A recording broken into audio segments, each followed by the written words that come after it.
السلام عليكم ورحمة الله وبركاته. طبعا برحب بحضراتكم جميعا وبرحب بالأستاذة رقية أمين. أستاذة رقية أمين دوكمنت كنترول ومدرس مدقق رئيسي، والأستاذة رقية خبرة في مجال المحاسبة لمدة عام وأربع سنوات في العمل الإداري و15 سنة في دوكمنت كنترول وثمان سنوات في تدريب وتدريس في مجال الدوكمنت كنترول. الأستاذة رقية حاصلة على البكالوريوس من قسم المحاسبة بجامعة عين شمس، ودبلومة في الإدارة ودبلومة في المهارات EOS الجودة الشاملة من الهيئة المصرية العامة للمواصفات والجودة والاتصال، متقدم من الأكاديمية الدولية للتدريب والاستشارات، دبلوم في فن وعلوم البرمجة، ودبلوم متخصص في الإدارة INLBTA، واشتغلت في العديد من المشاريع، ومدقق رئيسي معتمد من معهد الجودة المعتمد IRCA. شكرا جزيلا طبعا لحضرتك دكتور. بسم الله الرحمن الرحيم، والصلاة والسلام على أفضل المرسلين سيدنا محمد النبي الأمي وعلى آله وصحبه أجمعين. طبعا أهلا بيكم كلكم، شرفتونا النهاردة في أول محاضرة من محاضرات الدوكيمنت كنترول أو دوكيمنت مانجمنت أند انفورميشن مع أكاديمية إريبيا أو فونكس. احنا كنا قبل كده قدمنا كورس زمان في 2014 مع أكاديمية الدارين. دلوقتي الكورس ده هيبقى تكملة ليه يعني هنحاول إن احنا نراجع شوية جزء من الحاجات اللي احنا أخدناها زمان، بس هنبتدي برضو نتكلم في كونسبت جديد لأن طبعا الدنيا اتطورت من 2014 لحد دلوقتي. تمام. أول حاجة هنتكلم فيها الكالندر بتاعتنا. هنبتدي النهاردة إن شاء الله 22 مارس، هنبتدي المحاضرة الأولانية بإذن الله. هنبتدي بعد كده هيدخل علينا إن شاء الله رمضان في أول إبريل، فهنضطر إن احنا نقف بإذن الله في شهر رمضان، وهنرجع نعاود تاني إن شاء الله النشاط بتاعنا بعد العيد بإذن الله. هيبقى في حدود مثلا 10 مايو ولا حاجة. إن شاء الله بإذن الله الكورس بتاعنا عبارة عن 10 محاضرات، كانوا محاضرة ساعتين مرة واحدة في الأسبوع. احنا كنا اتكلمنا، شفت شوية على الجروب بنتكلم على إن احنا الميعاد مش مناسب. الساعة دي الساعة 7 بتبقى لسه الناس ما رجعتش من شغلها. يوم التلات ده يوم في وسط الأسبوع، فاحنا هنحاول ان شاء الله ان احنا نخليها السبت لو نافع مع الأكاديمية. لو ده متاح مع الأكاديمية ان شاء الله هنغير الميعاد، ممكن نأخره مثلا الساعة 8 عشان لو حد عنده شغل ولا حاجة يوم السبت يقدر ان هو يتابع الشغل يعني يتابع معانا الكورس بإذن الله بعد ما يكون راجع من الشغل. فده السكادول بتاعنا بإذن الله اللي احنا هنمشي عليه، ده البلان ده بإذن الله، وهنحاول ان احنا ان شاء الله نرتب المواعيد زي ما اتكلمنا فيه. هندخل بعد كده ان الكورس بتاعنا ده بيتكلم عن ال Document and Information Management. ايه الاوبجكتيف بتاعتنا بتاعت الكورس؟ اول حاجه الكورس هنا بيعرفنا، اول حاجه بيتكلم معانا التعريف الدوكيمنت اند انفورميشن مانجمنت كونسبت، ايه هي الاساسيات بتاعت الدوكيمنت كنترول او الانفورميشن مانجمنت. ايه الكونتنت بتاع الكواليتي سيستم المتعلقه بالدوكيمنت والكواليتي.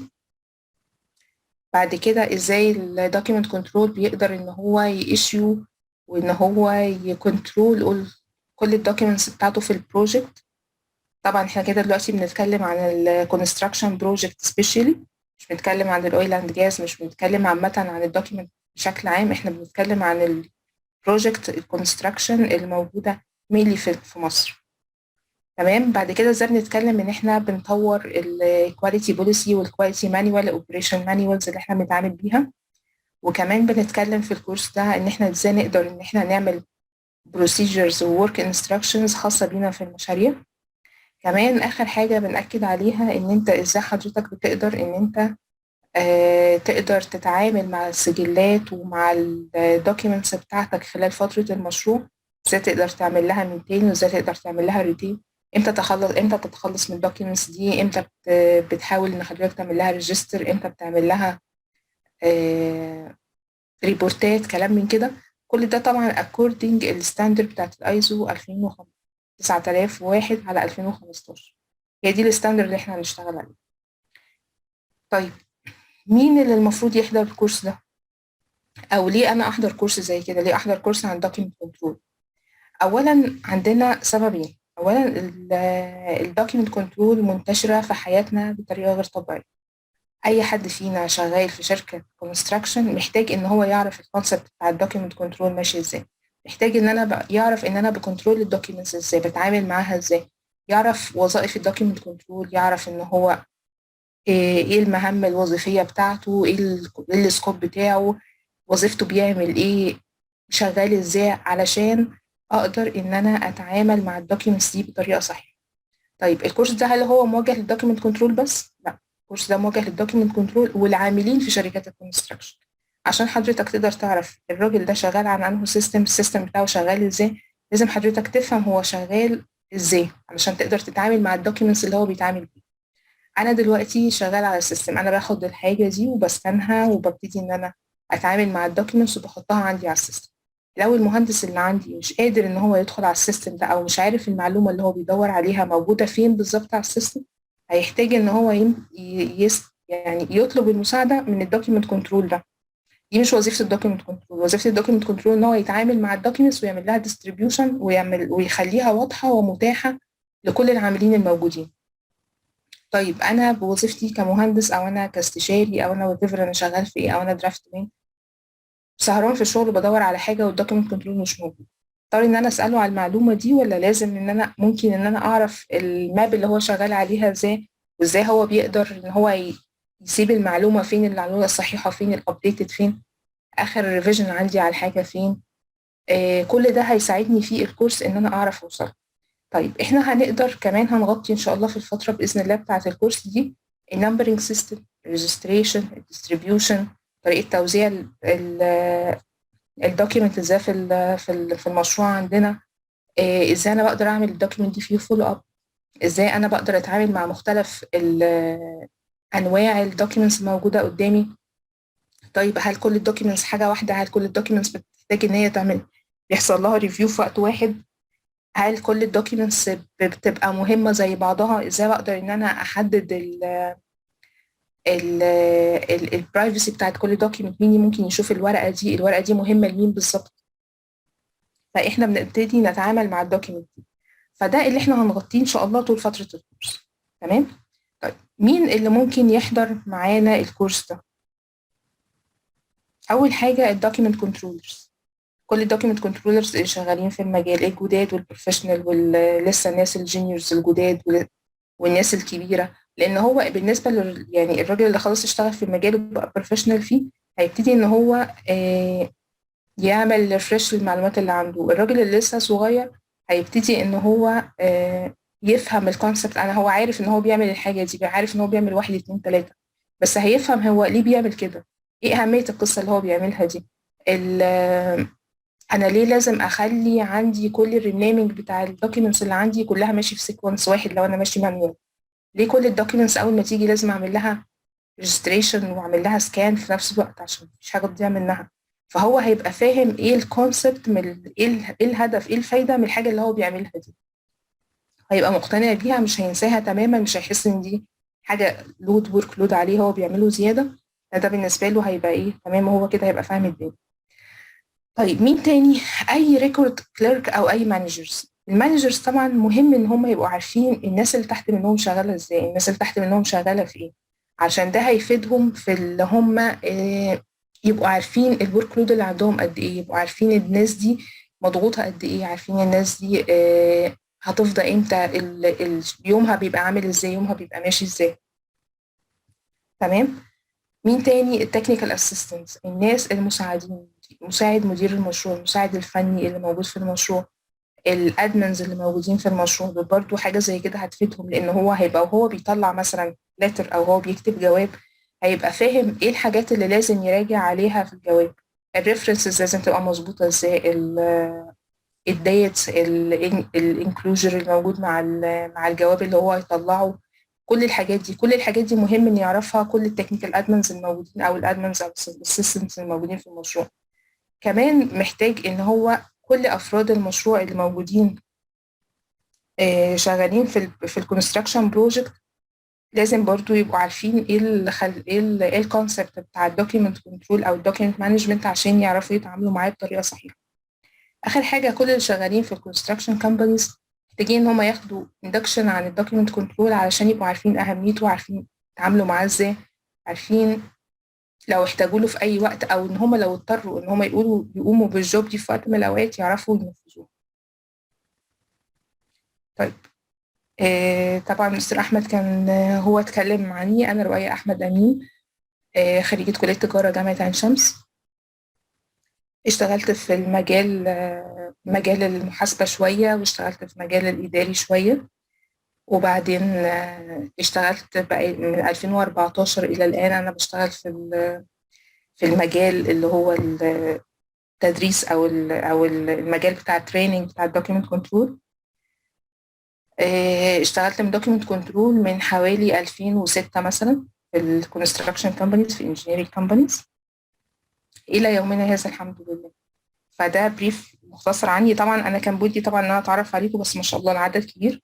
احنا ممكن يعني ممكن نسيب بوست كده على الجروب بتاعنا على الواتساب او على الفيسبوك، ان كل واحد فيكم مشكورا يقول لي بس هو اسمه ايه وهو وظيفته ايه. مش لازم يكتب لي اسم الشركة، بس يكتب لي بس يعني هو شغال ايه، الوظيفة بتاعته ايه، التايتل بتاعه، وهو داخل الكورس ده ليه، والاكسبكتيشنز بتاعته في الكورس بتاعنا ايه، هو منتظر من الكورس بتاعنا ايه اللي هو يحصل عليه، عشان بس ناخدها في الاعتبار ونبقى عارفين الدنيا ماشيه معاكم ازاي. تمام. دي الكونتاكتس بتاعتنا خلال فتره الكورس ان شاء الله. ده الفيسبوك جروب، الايميل بتاعنا اللي احنا هنبعت عليه الاساينمنت ان شاء الله بتاعتنا، واتساب جروب، اللينكد ان. هسيب لكم ده ان شاء الله في اخر الكورس، في اخر المحاضره، علشان لو حد مش داخل معانا، مش مشترك معانا على اي جروب من الجروبس دي. ده الكورس كونتنت بتاعنا. الكورس بتاعنا عباره عن 5 مديولز. اول حاجه الفاونديشنز اوف دوكيمنت اند انفورميشن مانجمنت. بعد كده تاني مديول بيتكلم عن implementing document and information management، اللي هو ازاي انا بقدر ان انا اطبق الدوكيمنت مانجمنت سكوب عندي في الشركه بتاعتي، او ازاي انا بقدر اتعامل معاها.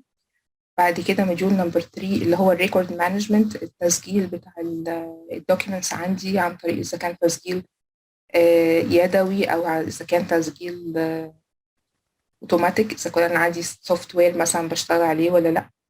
وبعدين بنتكلم على البلاننج فور دوكيمنت انفورميشن سيستم.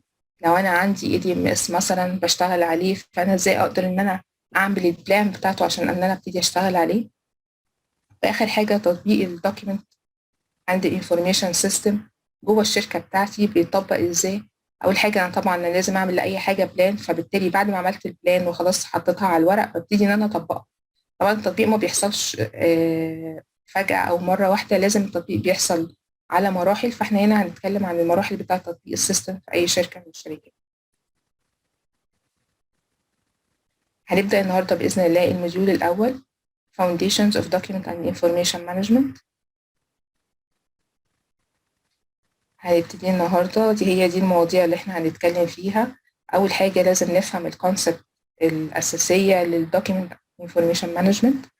بعد كده هنتكلم في الستاندرد اللي احنا بنتعامل معاها، ايه الستاندرد اللي احنا بنستند اليها في الدوكيمنت مانجمنت عامه. وبعد كده بنتكلم عن تعريف الاليمنتس او العوامل او اهميه العوامل، او السيستم بتاعي يبقى ازاي كويس او يبقى ازاي متطبق تمام ومتطبق efficient بطريقه كويسه. بعد كده بنتكلم على الديليفربلز بتاعت المشروع عندنا، ايه هي المخرجات بتاعت المشروع عندنا، او المخرجات بتاعت العمليات بتاعت الدوكيمنت كنترول. وبعدين بنتكلم عن تعريف الدوكيمنت، ايه هي انواع الدوكيمنت اللي انا بتعامل فيها، وايه هي التمبلتس، لو انا عندي تمبلت ايه هي التمبلتس اللي انا بتعامل عليها.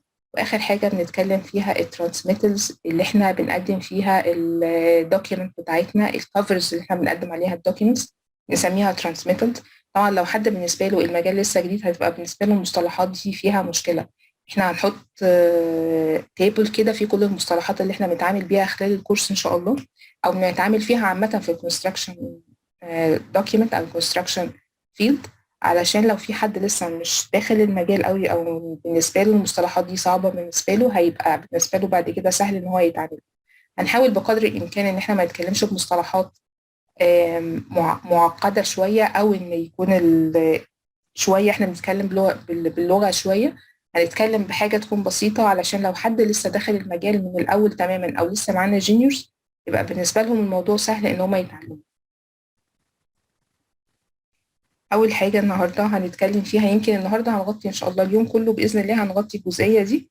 هسيب فتره اخر نص ساعه مثلا في المحاضره الاسئله بتاعت حضراتكم لو حد عنده استفسار، لو حد عنده سؤال. فخلينا النهارده الجزء بتاعنا شويه هيبقى صغير علشان يبقى عندنا مجال اكتر للاسئله. النقط اللي هنغطيها النهارده، اول حاجه تعريف ايه هو تعريف الدوكيمنت مانجمنت، ايه هو تاريخ الدوكيمنت مانجمنت، نشأ ازاي وطلع من فين وازاي وصل لنا بالطريقه اللي احنا شغالين بيها دلوقتي. بعد كده السكوب، هو نطاق التنفيذ بتاعه او نطاق التطبيق بتاعه. وبعدين البيربوس، ايه هي الخصائص بتاعته او الهدف بتاعه من التطبيق. واخر حاجه مين هو المسؤول عن الدوكيومنتيشن، مين هو الشخص المسؤول عن الدوكيومنتيشن عندنا في الشركه. اول حاجه تعريف الدوكيمنت مانجمنت. الدوكيمنت مانجمنت تعريفها يعني بتتكلم عن ان هي اداره المستندات. اداره المستندات هي نظام او عمليه تستخدم لالتقاط وتعقب وتخزين المستندات الالكترونيه. زي ايه المستندات الالكترونيه؟ زي مثلا المستندات اللي بتبقى جايه على شكل PDF مثلا، زي المستندات التانية معالجة النصوص اللي هو الوورد، الإكسل، دي برضو بتعتبر من ضمن المستندات. زي إيه كمان؟ زي الصور الرقمية للمحتوى الورقي اللي موجود عندنا.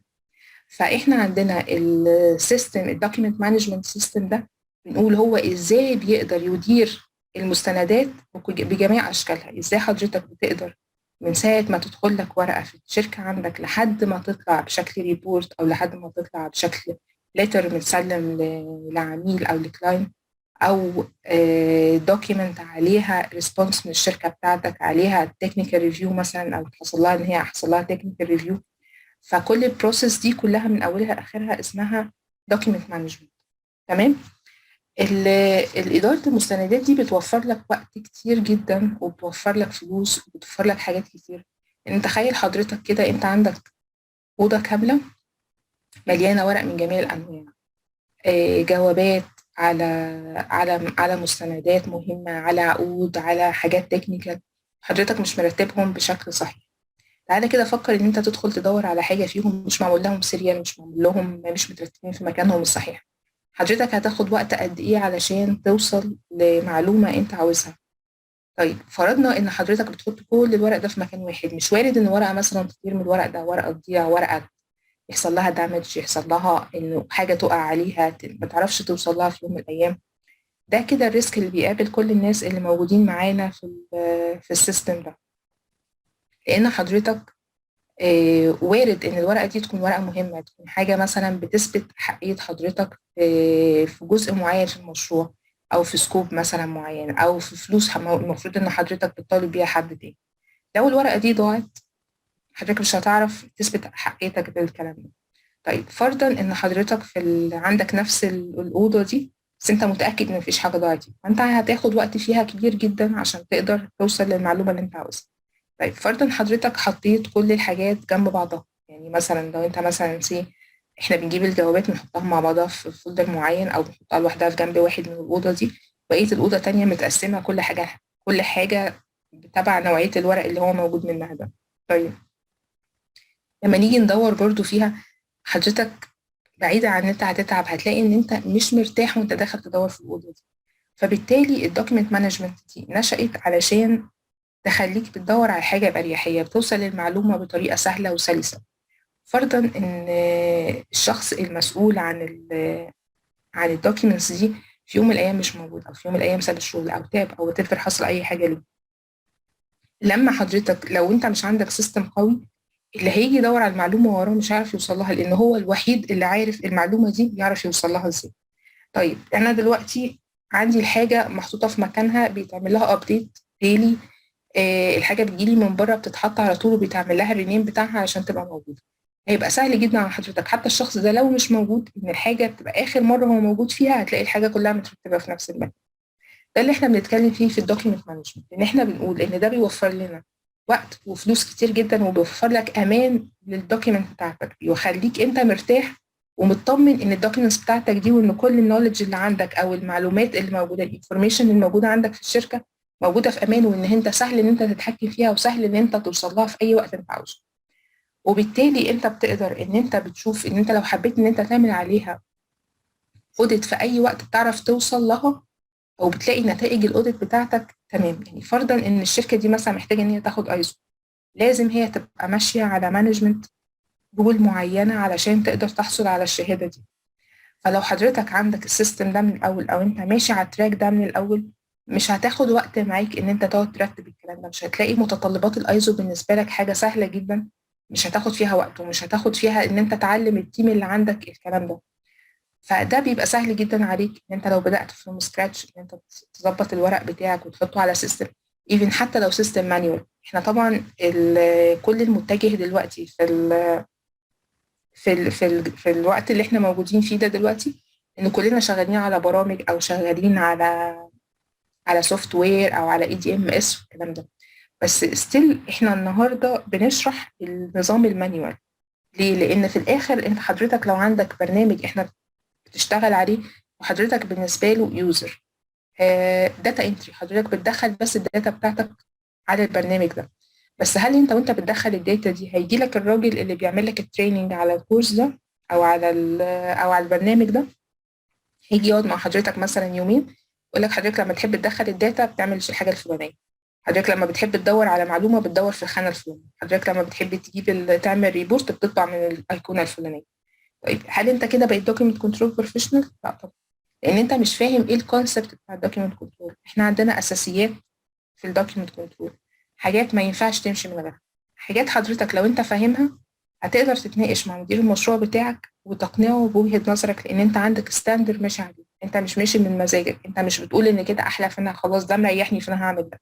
لا، هيبقى الفيصل ما بينكم انتوا الاثنين ستاندر الايزو هي اللي حطاها، هي اللي بتفصل اذا كان حضرتك الكلام اللي حضرتك بتقوله مظبوط، او الكلام اللي بيقوله مدير المشروع هو اللي مظبوط. فبالتالي ده هيدي حضرتك ثقة، لأن حضرتك وأنت بتتكلم أو أنت بتظبط شغلك أنت بتظبطه بطريقة بتريحك، وفي نفس الوقت بطريقة صح. تمام. فإحنا دلوقتي هنرجع تاني نتكلم عن الدوكيمنت مانجمنت، ونقول إن هي الطريقة الوحيدة اللي توفر لحضرتك مجهودك وفلوسك في الشركة، وتبقى مطمن وبتديك الأمان إن كل الدوكيمنتس تحت الكنترول، وإن أنت بتقدر تبص عليها في أي وقت، تقدر تدور عليها في أي وقت تلاقيها موجودة، وبتقدر إن أنت تعمل عليها أوديت لو أنت حابب إن أنت تتأكد إن السيستم بتاعك ده شغال تمام. تمام. تعريف تاني للدوكيمنت مانجمنت، بنقول إن هي إدارة المستندات، هي الطريقة اللي بتقوم بيها المؤسسة بتاعت حضرتك بتخزين المستندات الإلكترونية وإدارتها وتتبعها. أهم من إن حضرتك تقدر إن أنت تدير المنظومة الورقية في الشركة بتاعتك أو في الأورجانيزيشن بتاعتك، أهم منها إن حضرتك تعرف تعمل لها تراك. لأن إحنا ككونستراكشن كومبانيز مثلا شغالين فيها، مهم قوي إن أي ورقة تدخل أنت أكيد هي جاية لك لسبب. حضرتك استلمت، حضرتك بصفتك مثلا حضرتك شركة انجينيرنج مثلا أو كونسلتنت، دخل لك مثلا ريكويست من الكونتراكتور او من المقاول اللي انت شغال معاه، اكيد هو طالب من حضرتك رد. لو هو طلب من حضرتك الرد ده وما جالوش مثلا في خلال الفتره التعاقديه ده، انت كده عندك مشكله، ان هو كده طلب منك معلومه او طلب منك كلاريفيكيشن من الشركه بتاعتك، حضرتك ما ردتش عليه في الوقت المناسب. طب مين اللي هيقدر يقول ان ده فين الوقت المناسب، او الورقه دي دخلت امتى او الورقه دي خرجت امتى؟ الدوكيمنت كنترول. لان بالتالي الورقه لما بتدخل عن طريق الدوكيمنت كنترول هو بيقوم خاتمها ختم الاستلام. ختم الاستلام ده بيقول للراجل المقاول ان انت ابتدي عد عليا من الوقت ده. فخلاص هو هيبتدي يعد عليك ان الورقه دي حضرتك استلمتها من اليوم الفلاني، هو يبتدي يحاسبك اليوم الفلاني ده تعاقديا. مثلا احنا بنتكلم في 15 يوم، في 21 يوم المفروض حضرتك ترد، تراجع فيه الدوكيومنتس دي وترجعها له تاني، تكتب الرد الانجينيرنج بتاعك على الورقه دي. ففي خلال الفتره دي لو حضرتك ما طلعتش عملتش سبميت للدوكيومنتس بتاعتك دي، انت كده عندك مشكله، لان هو ممكن يرجع يعمل لك كليم، او هو يطالبك بفلوس في اخر المشروع حضرتك اخرته في تنفيذ الشغل بتاعه، ان انت رديت عليه متاخر.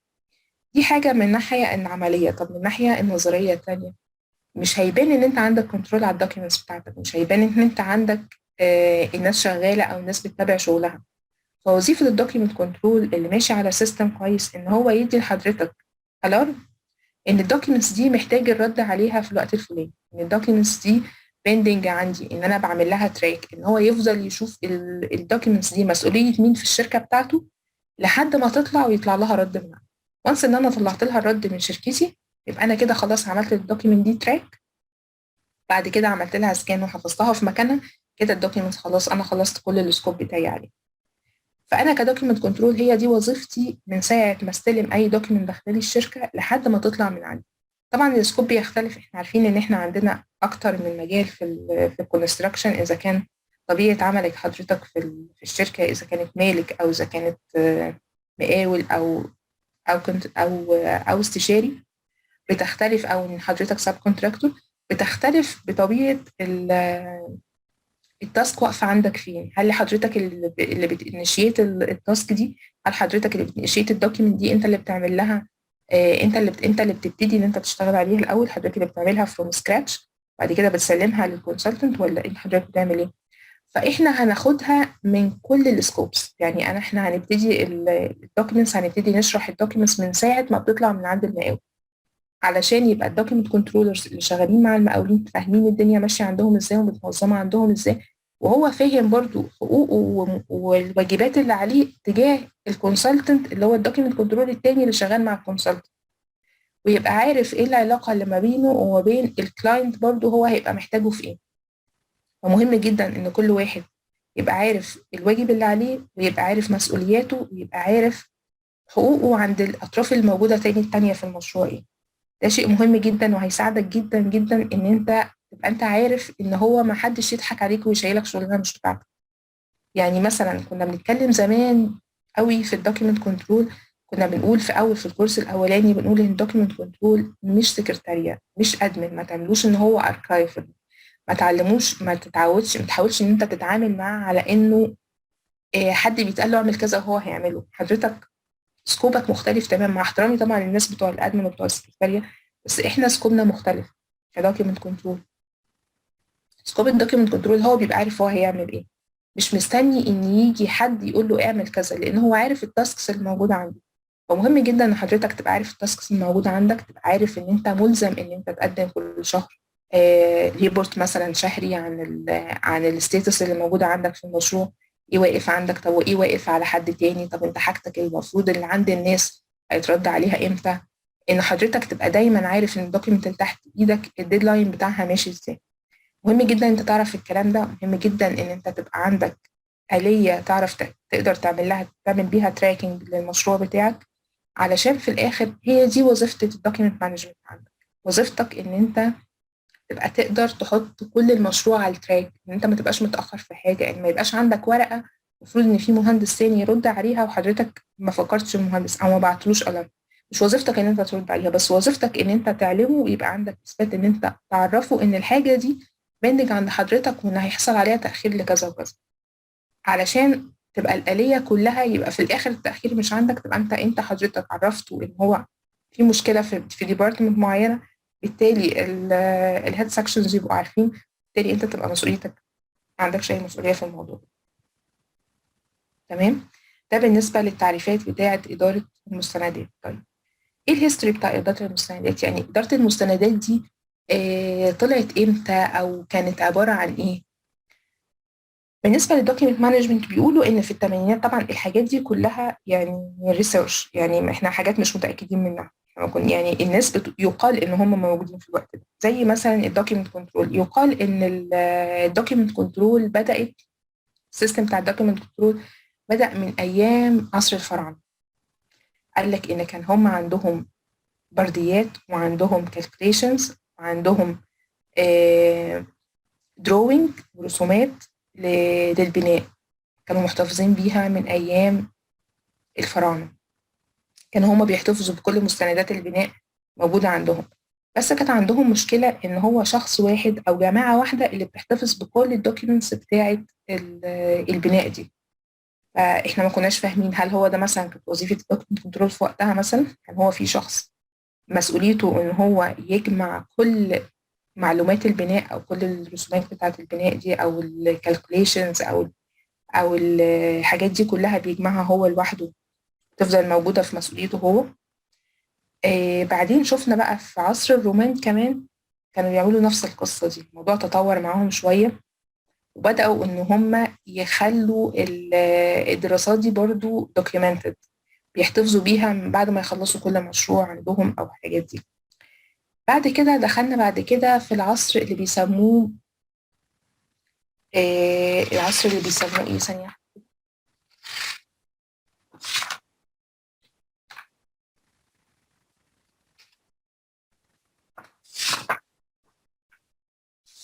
في أواخر الثورة الصناعية. قال لك في أواخر الثورة الصناعية كان عندهم برضو اختلافات بقى، خلاص كان بدأ الموضوع يختلف وبدأ إن يحصل فيه ثورة في كل العالم، فالناس بقت عندها دوكيومنتس كتيرة وبقى عندها ديتيلز وتفاصيل كتيرة مش عارفين يحتفظوا بيها. فبدأ يظهر إن في حاجة اسمها خزانة ملفات أو ستور أو أركايف. إحنا مش عارفين بقى هل هم كانوا بيحتفظوا بالمستندات دي وبالورقيات دي والبرديات دي during الفترة بتاعة المشروع ولا بعد ما بيخلص المشروع. يعني احنا اللي احنا حضرنا اللي احنا وعينا عليه او اللي احنا عشناه قبل ما يبقى في حاجة اسمها document control، كان في حاجة اسمها ارشيف. الارشيف ده كانت كل المستندات اللي حضرتك بتخلصها كان هو مسؤولية موظف الارشيف ان هو يحتفظ بكل الدوكيومنتس القديمة. ففرق الدوكيومنتس يعني فرق الدوكيومنت كنترول عن الارشيف زمان، ان زمان الارشيف كان بيحتفظ بس بالحاجات القديمه اللي حضرتك لو تحب ان انت ترجع لها، انما دلوقتي الدوكيومنت كنترول بيحتفظ بالحاجات اللي هي لسه اللي هي رانينج في البروجكت اللي شغاله دلوقتي، مش في الحاجه اللي خلاص اتقفلت وخلصت من زمان. فمهم جدا ان انا برضو احتفظ بالداتا الحاليه دلوقتي والداتا القديمه، لان الداتا القديمه اكيد هتفرق معايا. يعني لو انا شغال مثلا في مشروع في نفس الاريا مثلا في مصر مثلا او في لبنان او في بيروت، هما بيبقى عندهم اكواد، المهندسين بيبقى عندهم اكواد شغالين عليها، الكود المصري مثلا، الستاندر شغاله مثلا في بلد معينه، اللي بيسموها ايه القوانين بتاعت بلد معينه، دي بيسموها lesson learning لكل مشروع. انا مثلا لو خلصت مشروع مثلا في جهه ما في منطقه ما، واحتفظ بالدوكيومنتس بتاعتي دي لفتره معينه مثلا من 10 سنين مثلا ل 15 سنه على حسب الفتره دي، علشان ان انا ممكن من يوم من الايام يبقى عندي مشروع في المكان ده وابتدي ان انا احتاج ان انا اخد مثلا ايه كالكوليشن مثلا للجي تكنيكال مثلا لطبيعه الارض في المكان ده، او قوانين مثلا كود مثلا للبلد دي، ابقى فاهم ان القوانين ماشيه في البلد هنا ازاي، الضرايب هنا ماشيه ازاي. الحاجات دي هتفيدني في مشاريع جديده، فبالتالي انا لازم احتفظ بكل الدوكيومنتس بتاعت المشاريع بتاعتي القديمه. ففعلا بيقولوا ان الدوكيمنت كنترول بدأ من زمان جدا، من ايام المصريين القدماء وبعد كده الرومان وبعد كده بعد الثوره الصناعيه، بعد كده بدأ يظهر بقى الطباعه والنسخ والتصوير والكلام ده، بعد كده بدأ يظهر المايكرو فيلم وهم بيقدروا يحتفظوا بكميات كبيره جدا على المايكرو فيلم. بعد كده بدأنا احنا نشوف بقى السي دي او كانوا بيسموها الديسك زمان، هو كان لونه اسود، ده اللي كان بيحتفظ بداتا مش عارفه ب 4 ميجا باين ولا حاجه كده، كانت حاجه بسيطه جدا. بدأ بقى يظهر عندنا شوية تقنية إن إحنا يعني إن إحنا نبتدي نخزن البيانات والمعلومات على اسطوانات مثلا ونبتدي نحتفظ بيها.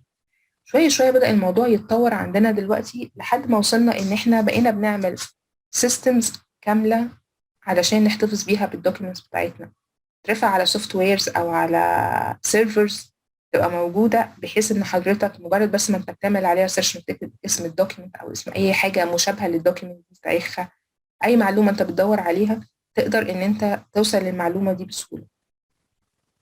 تمام، فهو ده السيستم اللي إحنا وصلنا ليه في الوقت الحالي. طبعا هنا بيقولوا إن الدوكيمنت مانجمنت بدأت زمان جدا في از سيستم، وبعد كده بدأ بقى من 1980 بدأت تظهر الديجيتال دوكيمنت مانجمنت، ان هم بدأوا يتعاملوا مع الدوكيومنتس عن طريق البي دي اف، عن طريق السوفت ويرز. بقت بالنسبة لك المعلومات مش لازم كل حاجة تطبعها علشان تقدر تقراها، عليك ممكن تقرا الريبورتات كلها والدروينج، كل حاجة تبقى موجودة. ظهر الكاد بمختلف الريفيجنز بتاعته، فبالتالي كل الحاجات دي، كل البرامج دي بدأت تساعدنا، بدأ يبقى في برامج تقدر ان هي تشتغل على برامج تانية، على الوورد مثلا، على الباوربوينت، على الحاجات دي. دي بقى بيسهل لك كتير ان انت مش لازم تغير من البرنامج بتاعك ده لبرنامج تاني عشان تقدر ان انت تدخل على السوفت وير ده. لا، السوفت وير ده بيبقى ادابتبل مع اي برنامج تاني عشان يبقى سهل عليك ان انت تقدر تتعامل فيه.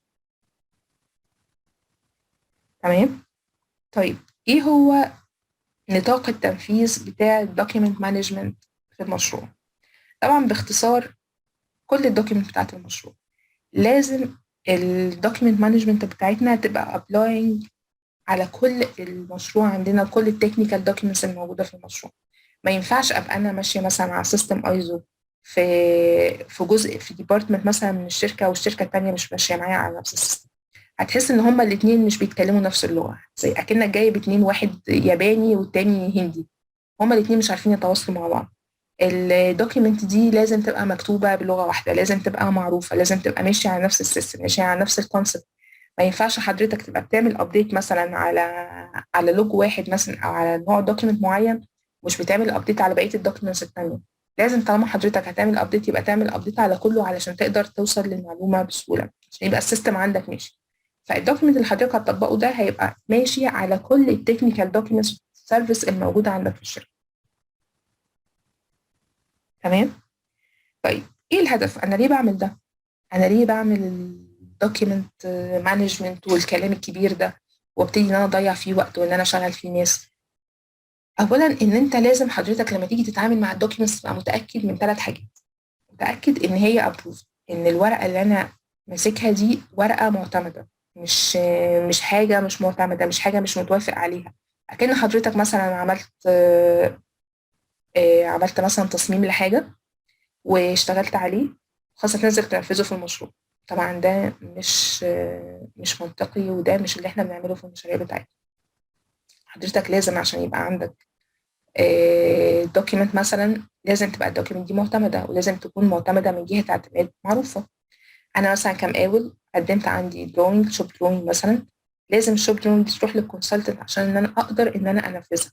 طب فرضا ان انا كدوكيمنت كنترول عندي كذا ريفيجن من اللوحة دي، المهندس اللي نزل ينفذ المشروع ده او ان هو بدأ يطبق الكلام ده خد دوكيمنت من ضمن الدوكيمنتس دي مش معتمده. الدوكيمنت دي كانت لسه تحت المراجعه واتحصل عليها تعديلات، واللي اعتمدت نسخه تانية. انا بالنسبه لي كده بدأت ان انا يحصل عندي مشكله فعليه في المشروع، هتكلفني فلوس وهتكلفني وقت عشان اصلحها، ويا عالم هيكتشفوها امتى. يعني وارد ان هي يعني الديفرنس محدش يعرف يكتشفه، الفرق ما بين الحاجتين دول اللي اتعمل فعلي والمعتمد محدش يعرف يكتشفه. فبالتالي الدوكيمنت مانجمنت او الدوكيمنت كنترول مهم جدا جدا ان هو يشتغل على الحاجات الابروفد، او يبقى معرفك ان الحاجه اللي موجوده على السيستم دي اخر حاجه هي ابروفد، ان هي دي متوافق عليها. حاجه تانية ان هي تكون فاليد، ان هي تكون صالحه للاستعمال. مهم قوي ان انا ابقى عارف ان الدوكيومنتس اللي بتاعتي دي صالحه للاستعمال، ان هي ما تكونش مثلا كانسلد، ما تكونش مثلا حصل لها ريفايزد، ما تكونش ان هي حد غير فيها حاجه، ان هي ان هي لسه تحت المراجعه، ان هي كلام من كده.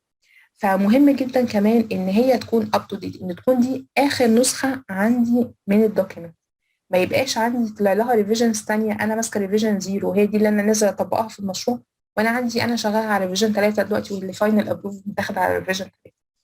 فاهم حاجه الغرض من الدوكيمنت كنترول ان هو يتعامل، او ان هو يخلي الواضح عندي والابليكابل عندي اللي موجود في الشركه، ان تكون الدوكيومنتس بتاعتي approved، وتكون valid، وتكون up to date. اول حاجه تكون بتوافق عليها، مقبوله، مفيهاش اي مشاكل، تكون صالحه للاستعمال. ثالث حاجه تكون up to date، تكون محدثه. طيب، تاني حاجه التغييرات. عندنا مشكلة في التغييرات، إن حضرتك ممكن يحصل التغيير على دوكيمنت وأنت نسيت تحط آخر ريفيجن، نسيت توزع آخر تغيير ده للمهندس المختص. حصل مشكلة مثلا في الديزاين، فالديزاين اتغير، وحضرتك النسخة اللي هي بتاعة الديزاين المتغيرة دي ما راحتش للمهندس. هي مثلا لوحة ميكانيكا حصل عليها تغييرات، بس هي ليها علاقة بلوحة تانية، أو ليها علاقة بشغل من بالديبارتمنت التانية اللي هو مثلا الكهرباء.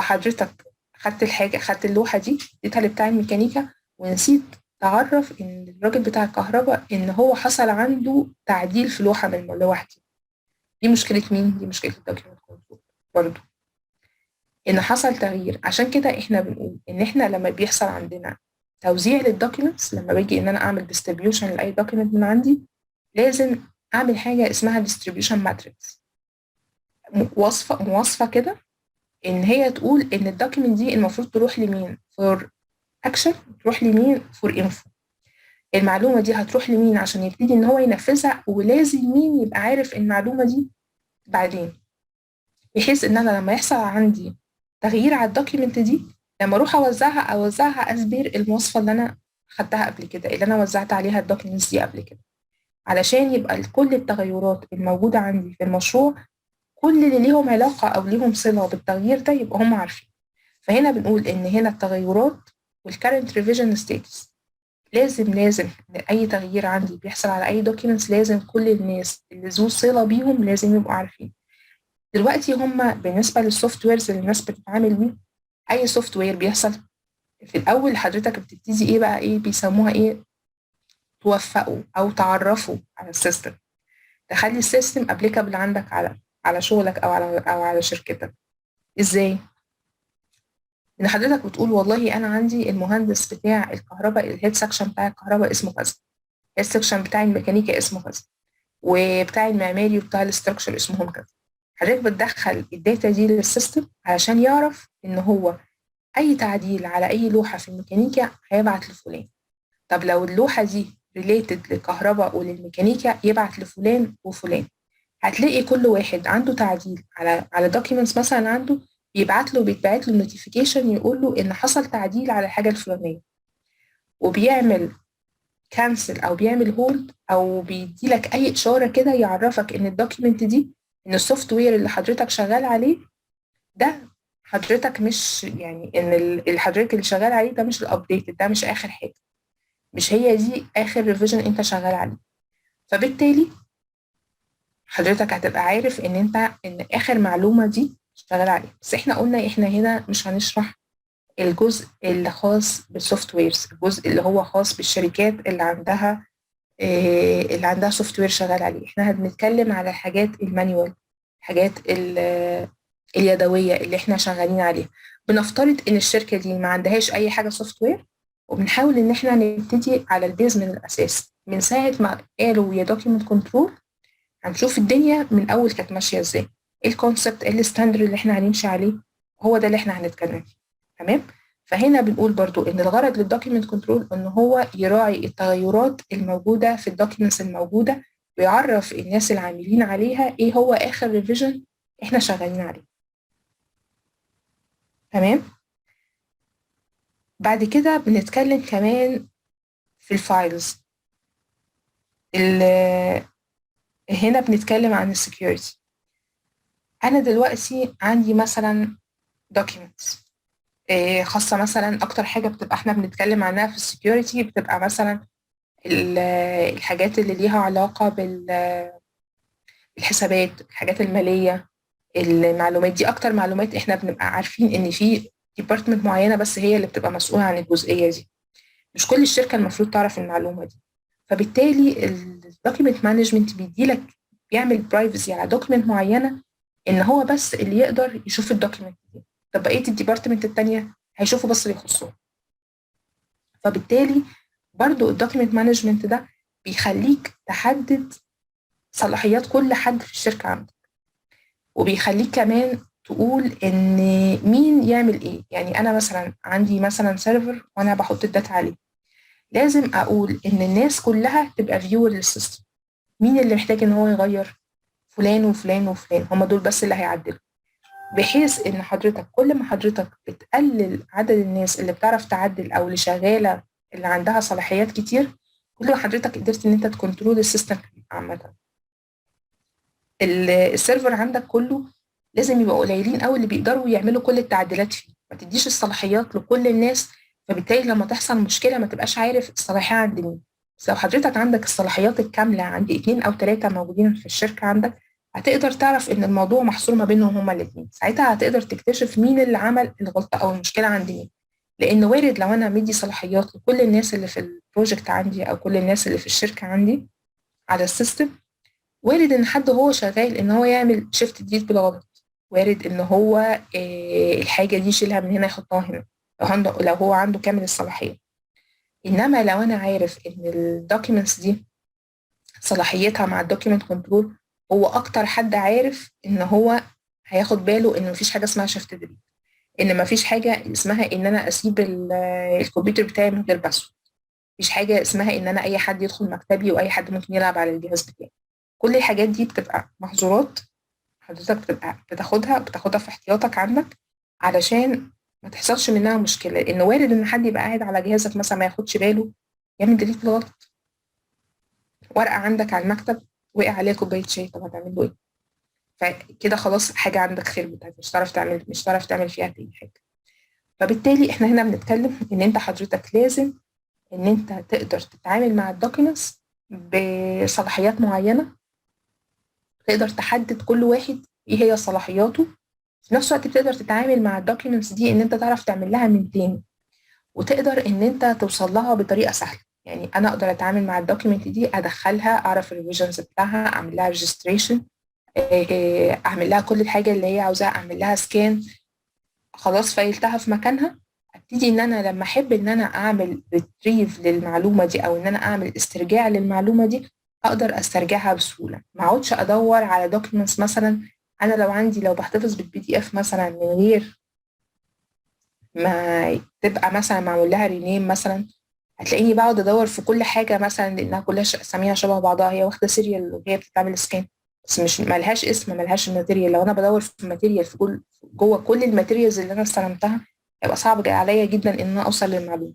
انما لو انا عامله توصيف وعامله رينيم كويس لكل الفايلز اللي عندي، هتلاقيني مجرد ما بعمل كنترول اف مثلا، او ان انا بدور على المعلومه، او ان انا بدور على سيريال لو كل حاجه واخده نفس السيكونس في الرينيم، حضرتك هتوصل للمعلومه او للرقم اللي انت عاوز توصل له بسهوله. لو انا كاتبه مثلا ان الليترز مثلا عندي مكتوب لها السبجكت بتاعها مثلا جنبها، انا بالنسبه لي عشان اوصل لمعلومه يعني ممكن توصل لها عن طريق رقم، ممكن توصل لها عن طريق تاريخ، ممكن توصل لها عن طريق السبجكت بتاع الدوكيومنتس اللي انت عاوز توصل لها او الانفورميشن دي. طيب انا ما عنديش حاجه من الثلاثه دول، يبقى ما فيش غير ان انت مش كده مش هتعرف توصل لحاجه، فما عندكش اي كي وورد عشان توصل لها.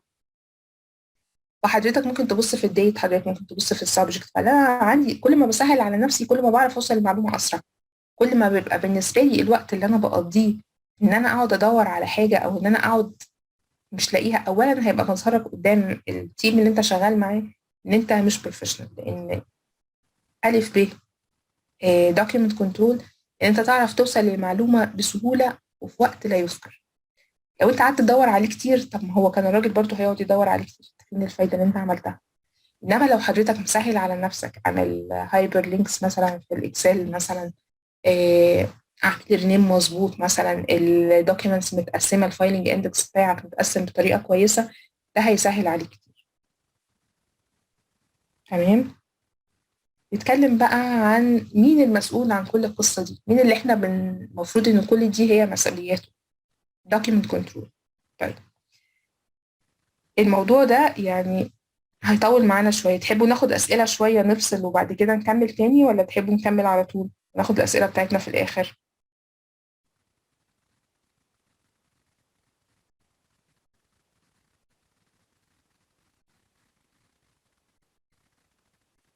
تمام. تمام، خلينا السلام نكمل عليكم. وناخد. عليكم السلام ورحمة الله. معلش حد عمل لي ميوت، فهل اقدر اسال ولا؟ نستأذنك. طيب هم هنا كلهم بيقولوا ان احنا نكمل، فممكن نكمل. طب ينفع نأجل سؤال حضرتك للآخر؟ ما فيش مشكله، صح. شكرا. تمام. دلوقتي احنا هنتكلم عن الدوكيمنت كنترول. المسؤول عن كل اللي احنا بنتكلم عليه ده هو شخص واحد، او مش لازم يبقى شخص واحد، ممكن يكون ديبارتمنت، بس هو بيقسم التاسكس بتاعته، كل واحد بيشوف التاسك بتاعته.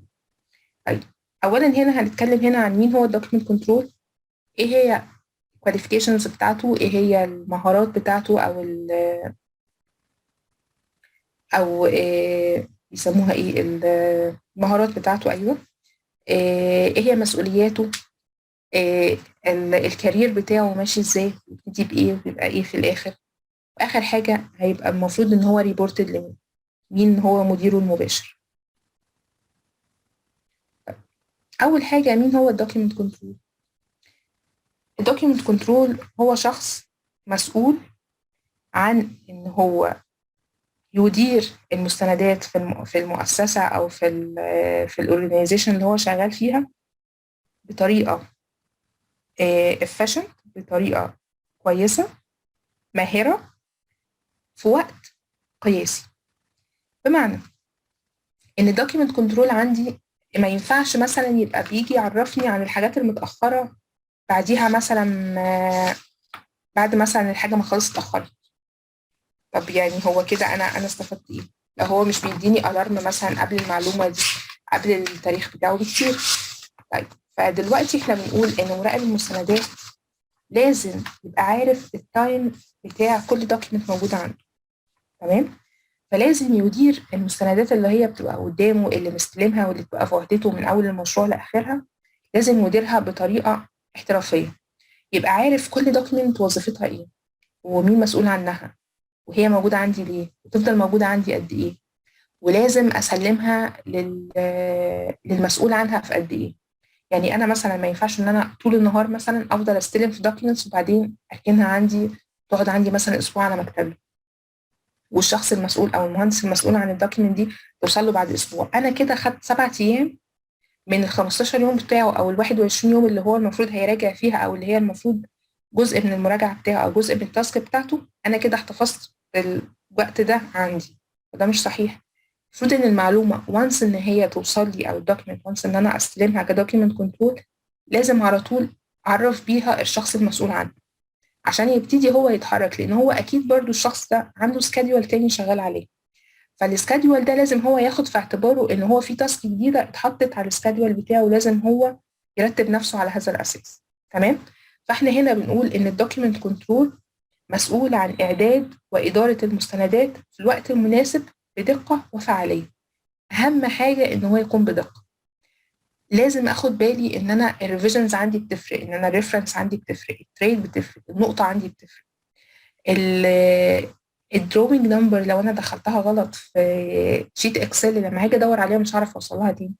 لو انا بدخل مثلا رقم لوحه او رقم سبيكس او اي حاجه زي كده، وقت ما هاجي ان انا اوصل للمعلومه مش هعرف اوصل لها بطريقه صحيحه، ومش هعرف اوصل لها اصلا. لو عندي جواب او عندي دوكيمنت مهمه دخلت في فايل مش الفايل بتاعها، هكتشف في الاخر ان انا مش هعرف اوصل لها، لان انا اكيد مش هقعد ادور في كل الفايلات الموجوده عندي في الشركه. فبالتالي لازم تكون شغله يكون بدقة ويكون بفعالية، لأنه هو لو كان بدقة بس مش في الوقت المناسب يبقى أنا كده ما استفدتش حاجة. لو كان بدقة بس مش بفعالية يبقى أنا برضو كده ما استفدتش حاجة. فلازم ال3 شروط دي لازم تكون متوفرة في الدوكيمنت كنترول. لازم يدير المستندات بتاعته في الوقت المناسب بدقة وفعالية. تمام. طيب الدوكيمنت كنترول بيعمل ايه؟ بيتحكم في ايه؟ الدوكيمنت كنترول بيتحكم في النمبرنج سيستم، طريقة الترقيم بتاعة الدوكيومنتس اللي عنده. هو مش وظيفته ان هو يكتب يعمل تايبنج مثلا الدوكيومنتس الموجودة عنده. هو وظيفته ان هو يديها سيريال نمبر. وظيفته ان هو يتشيك على الديت الموجود في الدوكيومنتس دي، التاريخ الموجود ده تاريخ صحيح ولا لا، معمول الفورمات بتاع التاريخ ده مظبوط ولا لا، الفورمات بتاع اللاتر اللي هو طالع من تحت ايده ده المفروض يبقى متأكد ان الفورمات ده طالع بفورمات مظبوط، وكل اللاترز لازم تبقى بفورمات واحد. ما ينفعش ان انا في جواب مطلعه باسم مثلا بطريقه معينه او بفورماتنج معين، الجواب اللي بعديه يبقى بفورماتنج تاني خالص. لازم تكون ستاندرد، لازم يكون نفس نوع الخط، نفس الرقم، نفس السايز بتاع الخط، نفس السبيسنج ما بين الحروف. دي كلها بتدي ايمج كده للدوكيمنت كنترول ان هو حد كويس، ان هو حد بروفيشنال، ان هو فاهم هو بيعمل ايه، ان هو فاهم وظيفته بجد، وان هو عارف الدنيا ماشيه معاه ازاي. انما الدنيا الملخبطه ان انت يطلع عندك جواب النهارده بنوع الخط ده برقم الخط ده، طيب النهارده باللون ده، لا المره دي الفورماتنج بتاعه مختلف. كل الحاجات دي بتفرق طبعا معايا. انا بالنسبه لي مثلا بعرف ان الدوكيمنت كنترول ده بروفيشنال ولا لا من شكل الجواب، من قبل ما اقرا اي كلمه حتى لو الانجليش بتاعه مش مظبوط. وظيفه الدوكيمنت كنترول ان هو ياخد الكلام التكنيكال ده، مش لازم هو يكون مسؤول عنه، بس لازم على الاقل يبقى يعني مش هقول لك فاهم، بس يعني يبقى قاري قبل كده. يعني ما ينفعش تطلع جواب وانت مش قاري الجواب. ما ينفعش تطلع جواب ليه؟ لان انت وانت بتقرا وانت بتطلع الجواب وارد ان يكون المهندس اللي كاتب الجواب ان هو كاتب مثلا ان في جزء من السبيكس اتاتشمنت، حضرتك ممكن تودي الجواب ده وهو نسي ان هو يحط الاتاتشمنت او الورق المرفق معاه. فبالتالي حضرتك ممكن تبعت الجواب من غير ما تبعت الاتاتشمنت معاه، هيروح للطرف التاني او للناس اللي شغالين معاك في المشروع التاني، يقول لك ايه ده، فين الاتاتشمنت، نسيت الاتاتشمنت. طبعا ايمج مش كويس. فمهم وانت بتعمل مثلا جواب زي كده انت تتاكد ان الريفرنس بتاعك مظبوط، ان الديت بتاعك مظبوط، الفورمات مظبوط، السيجنتشر موجود. يعني مهم برضو ان انت ما تطلعش حاجه من عندك مش معتمده، ان البروجكت مانجر يكون معتمد الكلام ده وتبقى متاكد ان هو على علم باللي طالع الكلام ده. تمام. مهم برضو ان انت تتاكد ان الاتاتشمنت موجوده وموصفه في الليتر اللي انت مطلعه. يعني انت مطلع ورق مثلا حجمه E4 و E3 وE نوت وCD والكلام ده، لازم توصفه تحت في الليتر بتاعك. كويس كمان لو حضرتك كتبت السبجكت بتاع الدوكيومنتس اللي انت كاتبها، يعني مثلا بتكتب له ان هي نمبرنج اوف كذا E4 مثلا بلس 2 بيبر مثلا E3. مهم قوي لو انت دي مثلا مواصفه، لو ده ريفرنس من جواب تاني حضرتك واخده، مهم ان انت تقول له برده الريفرنس ده عباره عن ايه او الاتاتشمنت دي عباره عن ايه. هتسهل عليه ان انت لو حصل لخبطه، لو هو حد مثلا يجيب هو بيسكان الورق ده دخل في بعضه او دخل في سبميت التاني او دخل في ليترز تانية او اتلخبط في اي حاجه، هيبقى سهل ان هو يعرفه، يبقى سهل ان هو يوصل له. حاجه كمان لو حضرتك مثلا مطلع 5 ورقات، يبقى كويس قوي لو حضرتك كتبت 1/5 2/5 3/5. ده برضو بيبقى سهل جدا للتكنيشنز اللي شغالين معاك ان هو ما تخليهوش يغلط، ما تخليهوش ينسى الورقه دي اتحطت فين ولا تبع انهي ورقه في دول. انه لما بيجي اخر اليوم بيقعد يسكان، ده لو هو شغال مانيوال طبعا، يجي يقعد يسكان كل الورق ده، وارد ان هي مثلا المكنه مثلا يحصل فيها اي مشكله يحشر الورقه منه، فيجي يوصل للورقه يلاقي الورقه دي مثلا اتلخبطت في ورقه تانية ما يعرفش يوصل لها. لو الحاجه دي مترتبه ومكتوب عليها السبجكت بتاعها ومكتوب عليها ان هي كام ورقه اتاتشمنت في الجواب، عمره ما يحصل الحاجات دي. طبعا اوقات ما بنعرفش نعمل كل ده، بس يعني احنا بنحاول بنقول ان ده بيتعمل بالطريقه دي. فيعني الاحسن ان حضرتك تعمل الكلام ده. تمام. فهنا بنقول ان الدوكيمنت كنترول مسؤول عن النمبرنج وعن السورتنج وعن الفايلنج وعن الستورنج. دلوقتي الدوكيمنت كنترول مسؤول ان هو يرتب الدوكيمنتس الموجوده عنده، مسؤول برضو ان هو يعمل اركايف لكل الورق اللي موجود عنده. هو طبيعي ان هو لما هيبقى فيه ورق رايح للشركه بتاعته او جاي من شركه تانية، لازم الورق ده هيدخل في الاخر في ملف وهيحتفظ في مكان بيه كويس مناسب للدوكيومنتس دي، وارشيف كويس. انا هقول لك ليه. لان وارد ان انت مثلا في البلاد الحاره اللي احنا شغالين فيها دي مثلا ان تكون التهويه مش مناسبه في الستور روم اللي هو حاطط فيه الدوكيومنتس بتاعته. فوارد لو في ورق ملون مثلا ان الورق ده يسيح مثلا من كتر درجه الحراره دي، او ان هو اللون بتاعه يبهت، فحضرتك لما تيجي تتعامل معاه تاني ما تبقاش شايف الدروينج مظبوط، ما تبقاش عارف تتعامل عليه. عشان كده احنا كنا توجهنا الفتره اللي فاتت كان ان هو حضرتك تحتفظ بكل الهارد كوبي از سوفت كوبي. يعني مفيش ورقه تدخل الملف عندك الا لو حضرتك عامل لها سكان وشايلها على الكمبيوتر وعامل منها باك اب كمان، عشان وارد لا قدر الله ان هو تحصل حريقه في المخزن، وارد ان تحصل اي مشكله، وارد ان الهارد كوبي دايما معرض لان هو يحصل له دامج باي طريقه ايا كانت. وارد ان حد يجي يستعير الفايل ده مثلا وتحصل مشكله في الورقه دي او ان هو يضيع او كده. فلازم تبقى حضرتك محتفظ بكوبي تانية او بسوفت كوبي منه، بحيث انت تقدر ترجع لها وقت اللزوم. كمان ميزه السوفت كوبي ان هو بيبقى سهل ان حضرتك تعمل له ريتريفل، سهل ان انت ترجع له في اي وقت من الاوقات، احسن من الهارد كوبي. احسن ما بتقوم وبعدين بتجيبه وبترجع تحطه في الفايل. لو حضرتك مش محتاج اوريجينال دوكيومنتس، مش محتاجه از كونتراكت، مش محتاج تعمل بيها حاجه او توريها لحد از اوريجينال دوكيومنت، حضرتك بتتعامل بالسوفت كوبي كويس جدا. تمام. هنا برضو بيقول ان هو بيتعامل مع الحاجتين السوفت والهارد. تمام. وبيبتدي ان هو يتعامل مع التكنيكال تيم وكل الادارات اللي موجوده عندك في الشركه. تمام، هو ده الدوكيمنت كنترول. طيب ايه بقى هي الكواليفيكيشنز بتاعه الدوكيمنت كنترول؟ عندنا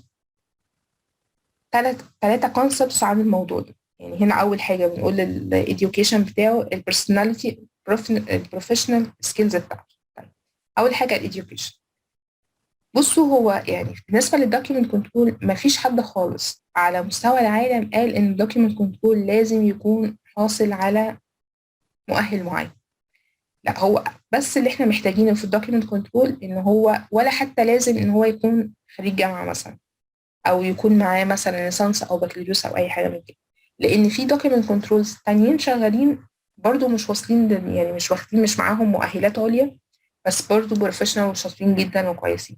بس هو يفضل ان هو يكون معاه شهاده جامعيه، وتكون اللغه بتاعته تكون تمام، تكون كويسه، ويكون قادر ان هو يتعامل شويه في التكنيك، يكون عنده قابليه شويه ان هو يتعلم حاجه في الانجينيرينج، حاجه شويه في مجال الهندسه.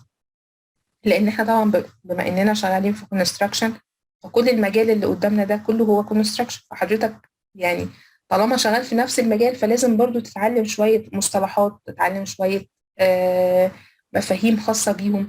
بالخبره هتبتدي تعرف ان الحاجات دي بتاخد وقت قد ايه، الحاجه دي عباره عن ايه، الصبه دي بتتعمل ازاي، طب الصبه دي بتتعمل في كام ساعه. شويه شويه هتبتدي تتعلم الحاجات دي، وهتبقى بالنسبه لك يعني حاجات سهله. طيب احنا هنا بنقول ان هنا مفيش مينيمم معين للدوكيمنت كنترول. تمام، بالنسبه للإديوكيشن بتاعته.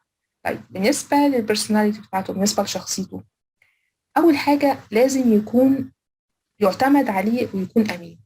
لان الدوكيمنت كنترول في ايده كل الدوكيومنتس بتاعه المشروع، يعني هو بيعتبر ان هو القلب النابض للمشروع. فما ينفعش ان هو يكون مش امين، ما ينفعش ان هو يكون مش بيعتمد عليه، لان هو عنده تاسك كبيره جدا، وعنده حاجات مهمه جدا. عنده الكونتراكت مثلا، عنده كل ملفات الموظفين بتاعه المشروع او اذا كانت بتاعه الشركه، عنده بتاع ده، عنده دوكيومنتس كتيره مهمه. كل دوكيومنت المشروع دي مهمه جدا.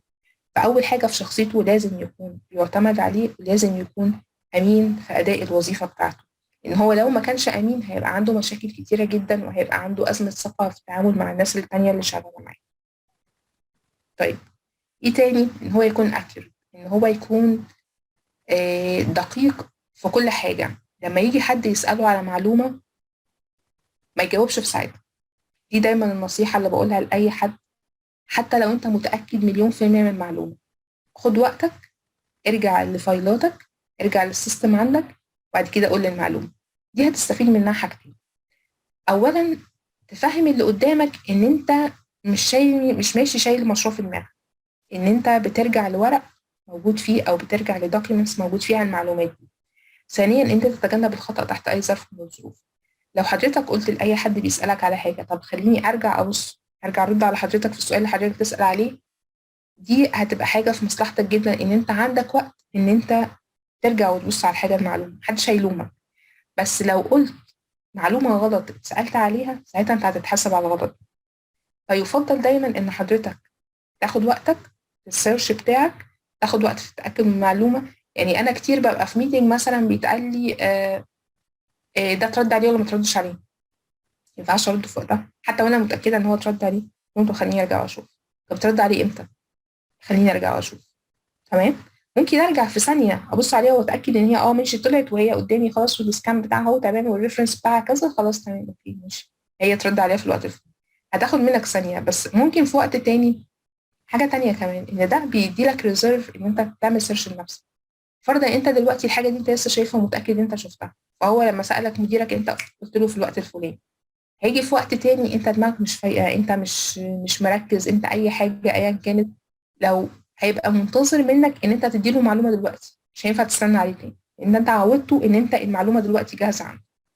فدايما لما تقول له طب اديني هبص عليها وارجع اقول لحضرتك، انت كده اديت لنفسك ريزيرف عشان ترجع تفكر في المعلومه دي، او انت تتاكد منها.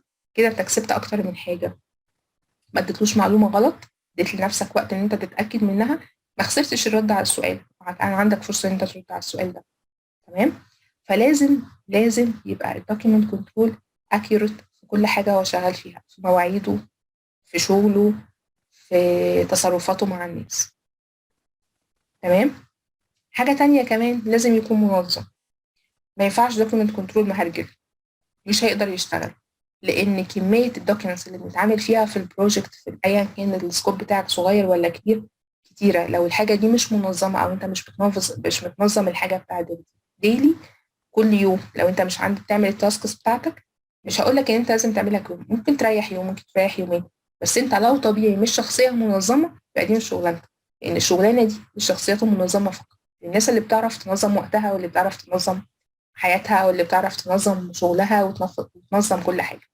فبالتالي لازم الدوكيمنت كنترول لازم يكون منظم، وبيعرف ينظم حياته، وبيعرف ينظم وقته، لان هو دايما مضغوط في الوقت بتاعه، دايما عنده التاسكس بتاعته اكتر من ساعات اليوم بتاعته. هو دايما لو انت هتديله ان هو يشتغل، ممكن مثلا تكون التاسكس اللي هو المفروض يعملها مثلا في 20 ساعه، وهو الشغل اللي عنده هو 8 ساعات. طب هو هيعمل ايه؟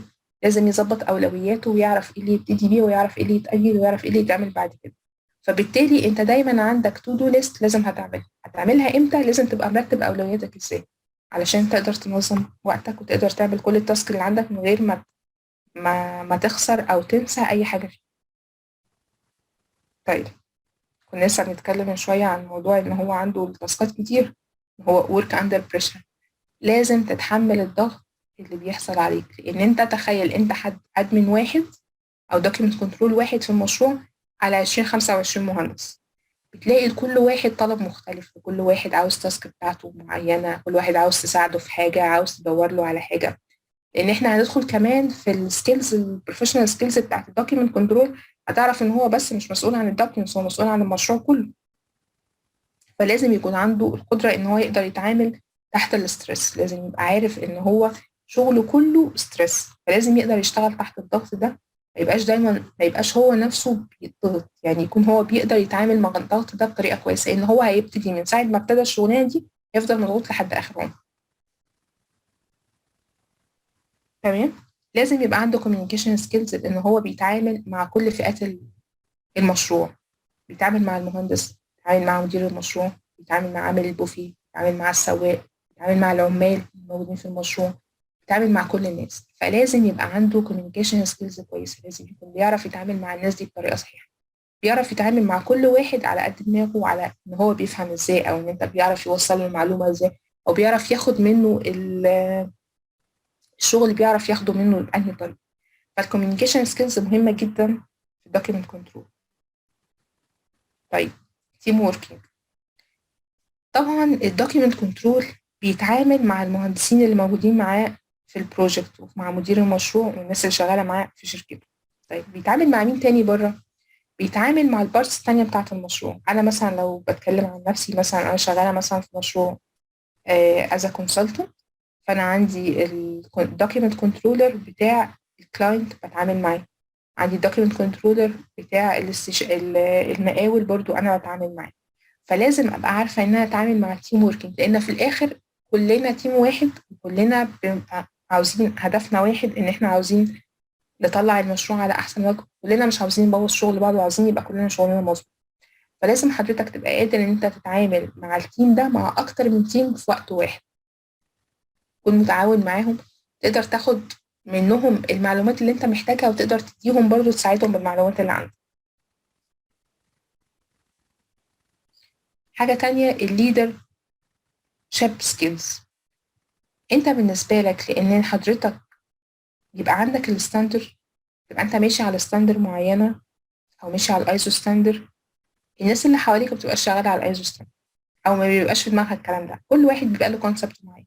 انا مثلا لو انا مهندس مثلا، فانا بالنسبة لي عاوز شغل يخلص وخلاص، يخلص ازاي ما يهمنيش. انا حد عاوز اطلع مستخلص، عاوز اطلع المستخلص دلوقتي. انت مشكلتك بقى في الاركايف والسكان، وانت ازاي هتحتفظ بكوبي منه، وازاي هتسلم، وازاي بتاع، دي مش مشكلتي. انا التاسك بتاعتي ان انا عملت الكالكوليشن شيت بتاعتي، وخلصت حاجتي، وعاوز اسلم شغلي دلوقتي.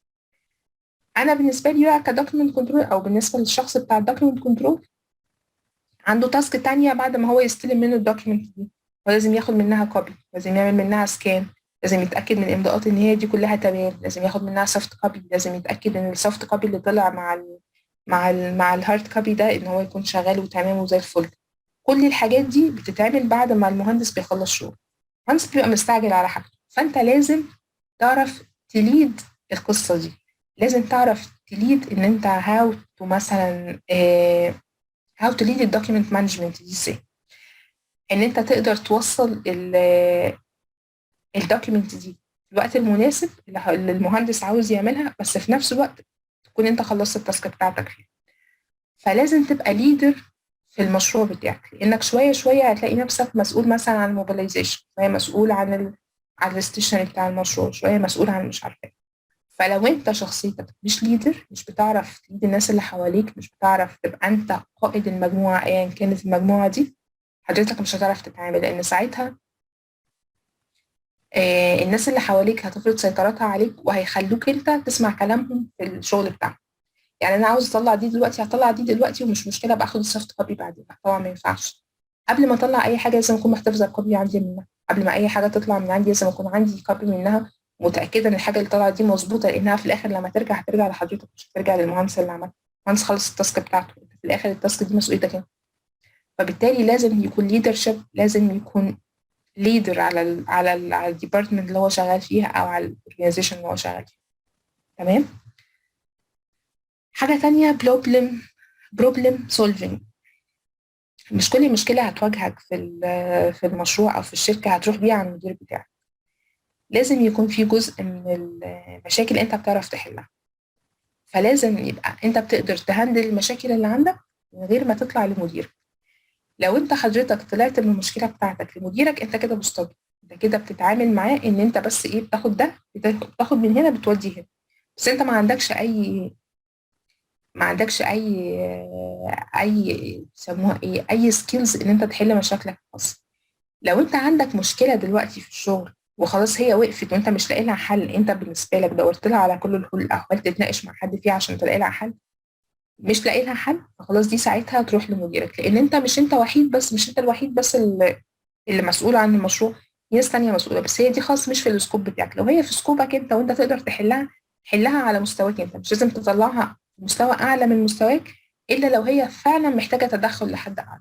انت مثلا محتاج سوفت وير في الشركة عندك، محتاج سوفت وير في البتاع، انت حاجة مش هتعرف انت تشتري، مش هتعرف تروح تتعامل مع الشركة وتقول لهم انا محتاج، يعني مش هتروح للشركة اللي بتدي سوفت وير وتقول لهم انا عاوزة كده اركب سوفت وير عندي. دي مش مسؤوليتك انت، دي لازم تطلع للشركة بتاعتك او لمديرك او للهيد كوارتر بتاعك او الهيد اوفيس بتاعك علشان تقول له انا عندي مشكله وعاوز احلها. بس لو انت حضرتك قدرت ان انت تحلها من عندك احسن، فلازم حضرتك يبقى عندك القدره ان انت تحل جزء من المشاكل بتاعتك. تمام. لازم يبقى عندك برضه قدره على التفاوض، يعني مش كل حاجه حضرتك بتقدر تحصل عليها. انت عندك وقت معين لازم تخلص فيه الشغل بتاعك، فانت لازم تتفاوض مع الاطراف اللي حواليك. ممكن مثلا بنتفق مثلا في اول المشروع على مين هيصور لمين، انا هاخد الدوكيومنتس بتاعتي كام كوبي، طب انت هتجيب لي التسليمات امتى، طب انا هديك التسليمات امتى، الكلام ده. دي كلها بتبقى قدرة على التفاوض، انت بتبتدي تحصل، يعني بتحاول ان انت تحصل على اكبر حاجة تقدر تحصل عليها. خلاص ما حصلتش، يعني تحاول ان انت تتفاوض عشان توصل للي انت عاوزه.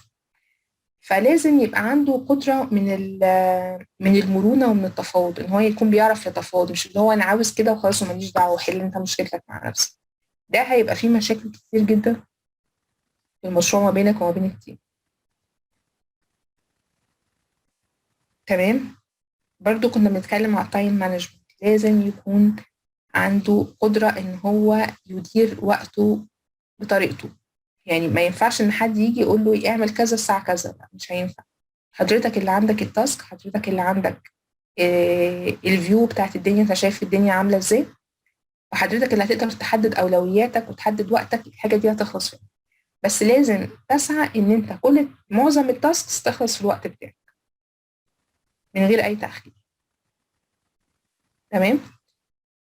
طبعا بما ان احنا بيبقى عندنا كل الضغوط دي، طبعا دوكيمنت كنترولرز فاهميني ان احنا بيبقى عندنا ضغوط معينه، ومفيش حد بيبقى حاسس بالضغط اللي عليك، ولا حاسس بكميه الشغل اللي بيبقى متاخره عندك، ولا بالحاجات اللي انت المفروض بتعملها كتير. فبالتالي لازم انت تكون سيلف موتيفيتد، لازم انت بتقدر ان انت آه لازم تشجع نفسك بنفسك. ما تستناش ان حد يجي يقول لك برافو انت خلاص انت كويس، او ان حد يحاول يشجعك. حاول تشجع نفسك بنفسك من غير ما تستنى التشجيع من حد او تستنى التقدير من حد، لان انت لو استنيت التقدير من حد مش هتلاقي حد بيقدر الموضوع. التقدير الحقيقي بتلاقيه فعلا لما بتخلص البروجكت بتاعك وبتروح تسلمه، بتعمل الاركايف بتاعك، وبتيجي تلاقي ان كل الدوكيومنتس بتاعتك ما عندكش فيها مشاكل، كل الدوكيومنتس موجوده، كل الدوكيومنتس اركايفد، كل الدوكيومنتس ريجسترد، كل الحاجات دي. ده اللي بيخليك تحس بالفخر ان انت فعلا دوكيومنت كنترول كويس، او ان انت عملت التاسك بتاعتك على اكمل وجه وما عندكش مشاكل. ده اللي بيحسسك بالثقه وبالثقل في الشغل. انما ما تستناش تقدير من حد، ما تستناش ان حد يجي يقول لك شكرا على المجهود اللي انت عملته، لان انت كده كده مجهودك مش بيبان during البروجكت على قد ما هو بيبان بعد ما البروجكت يخلص. تمام. برضو من ضمن الصفات الشخصيه بتاعه الدوكيمنت كنترول ان هو يكون عنده ثقه في نفسه، ان هو لما يبقى بيتكلم او بينوشيت في موضوع ان التاسك دي يا جماعه او ده مش موجود في الستاندر، يبقى هو متاكد من ده، يبقى عنده الثقة إن هو يقول إن ده مش هينفع يتعمل كده، يكون عنده ثقة في نفسه إن هو الكلام اللي بيقوله صح، إن اللي هو ما عندوش مشكلة، أنا مش خايف من حاجة. المهندس اللي شغال معايا هو فاهم في شغله، بس أنا برضو فاهم في شغلي، أنا ما عنديش مشكلة في شغلي. أنا اللي أنا بعمله ده أنا متأكد إن هو ده الصح، ومتأكد إن أنا عندي ستاندر، وأنا مستند على ستاندر معينة هي اللي بتخليني أعمل التاسك دي بالطريقة الفلانية. فلازم مهم جدا إن هو يكون عنده ثقة في نفسه، تكون واضحة للناس اللي حواليه علشان يتعاملوا معاه من المنطلق ده. تمام. نتكلم بعد كده على البروفيشنال سكيلز. طيب، أول حاجة في البروفيشنال سكيلز لازم تكون موجودة في الدوكيمنت كنترول إن هو يكون عنده اي تي سكيلز كويسة كسوفت وير وكهاردوير. بالنسبة للسوفت وير لازم يكون بيعرف اوفيس مثلا، اكسل، اوتلوك، وورد، ايه تاني، اكسس. دلوقتي احنا بنتكلم على اكونكس مثلا، ولا البروجكتس التانية او السيستمز اللي هي التانية اللي احنا بنتكلم عليها. دلوقتي معظم الشركات لما بتيجي تطلب حد كدوكيمنت كنترول بتطلب ان هو يكون عارف برامج، عارف اي دي ام اس تانية هو بيكون اتعامل معاها قبل كده. فمهم جدا ان الدوكيمنت كنترول يكون على الاي تي بتاعته، تكون خلفية تكون كويسة جدا في الاي تي، لانه في وقت من الاوقات مش هيلاقي حد يساعده، هو ممكن يكون يبقى موجود في البروجكت لوحده من غير اي تي. ساعات الدوكيمنت كنترول بيبقى مسؤول ان هو مثلا يوصل نتورك مثلا للجهاز، يغير باسورد الجهاز مثلا، مهندس جديد او مهندس اي حاجه، حصل مشكله في السيرفر المفروض ان هو يكون بيعرف يحلها. مش لازم، دي مش اوبليجيشن على حضرتك ان حضرتك تحل ده، بس لو حضرتك بتعرف تتعامل في ده هتبقى حضرتك اضافه كبيره جدا للمكان. لان هتبقى انت مثلا ممكن تحصل عندك مشكله في برينتر، مشكله في مكان تصوير، مشكله مثلا في تليفون، في اللاند لاين مثلا، او اي حاجه من كده، وحضرتك لازم تكون عندك الخلفيه ان انت ازاي تعرف تحل المشكله بتاعتك دي. لان انت لو عملت ريكوست مثلا واستنيت الراجل بتاع الاي تي يجي يصلح لك الحاجه دي، ممكن مثلا يتاخر عليك يوم يومين، في الاخر انت اللي متعطل عن شغلك، وشغلك اللي واقف، والدنيا عندك اللي عطلانه. هو بالنسبه له هيجي يعمل التاسك بتاعته وهيمشي. بس لو حضرتك عارف ان ازاي تعمل القصه دي، انا مثلا واحده من الناس كانت حصل لي زمان مثلا مشكله في الاوتلوك، الفايل بتاع الاوتلوك ما كنتش اعرف ان البيرسونال فايلز بتاعه الاوتلوك بيحصل لها دامج بعد ما توصل سايز معين. فضلت احمل عليه لحد ما عدى ال 20 جيجا مثلا. بعد ما عدى ال 20 جيجا حصل له دامج. تمام، الكهرباء قطعت في المكان، فراح الفايل الاوتلوك ده ضرب وما رضاش يشتغل.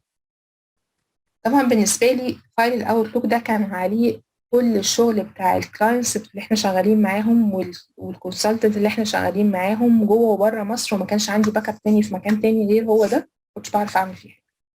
فبالتالي رحت للراجل بتاع الاي تي صلح لي الفايل ده. لا ده ما بيتصلحش، يعني يا باشمهندس حاول، طب شوف لي حل، طب شوف لي مش عارفه ايه.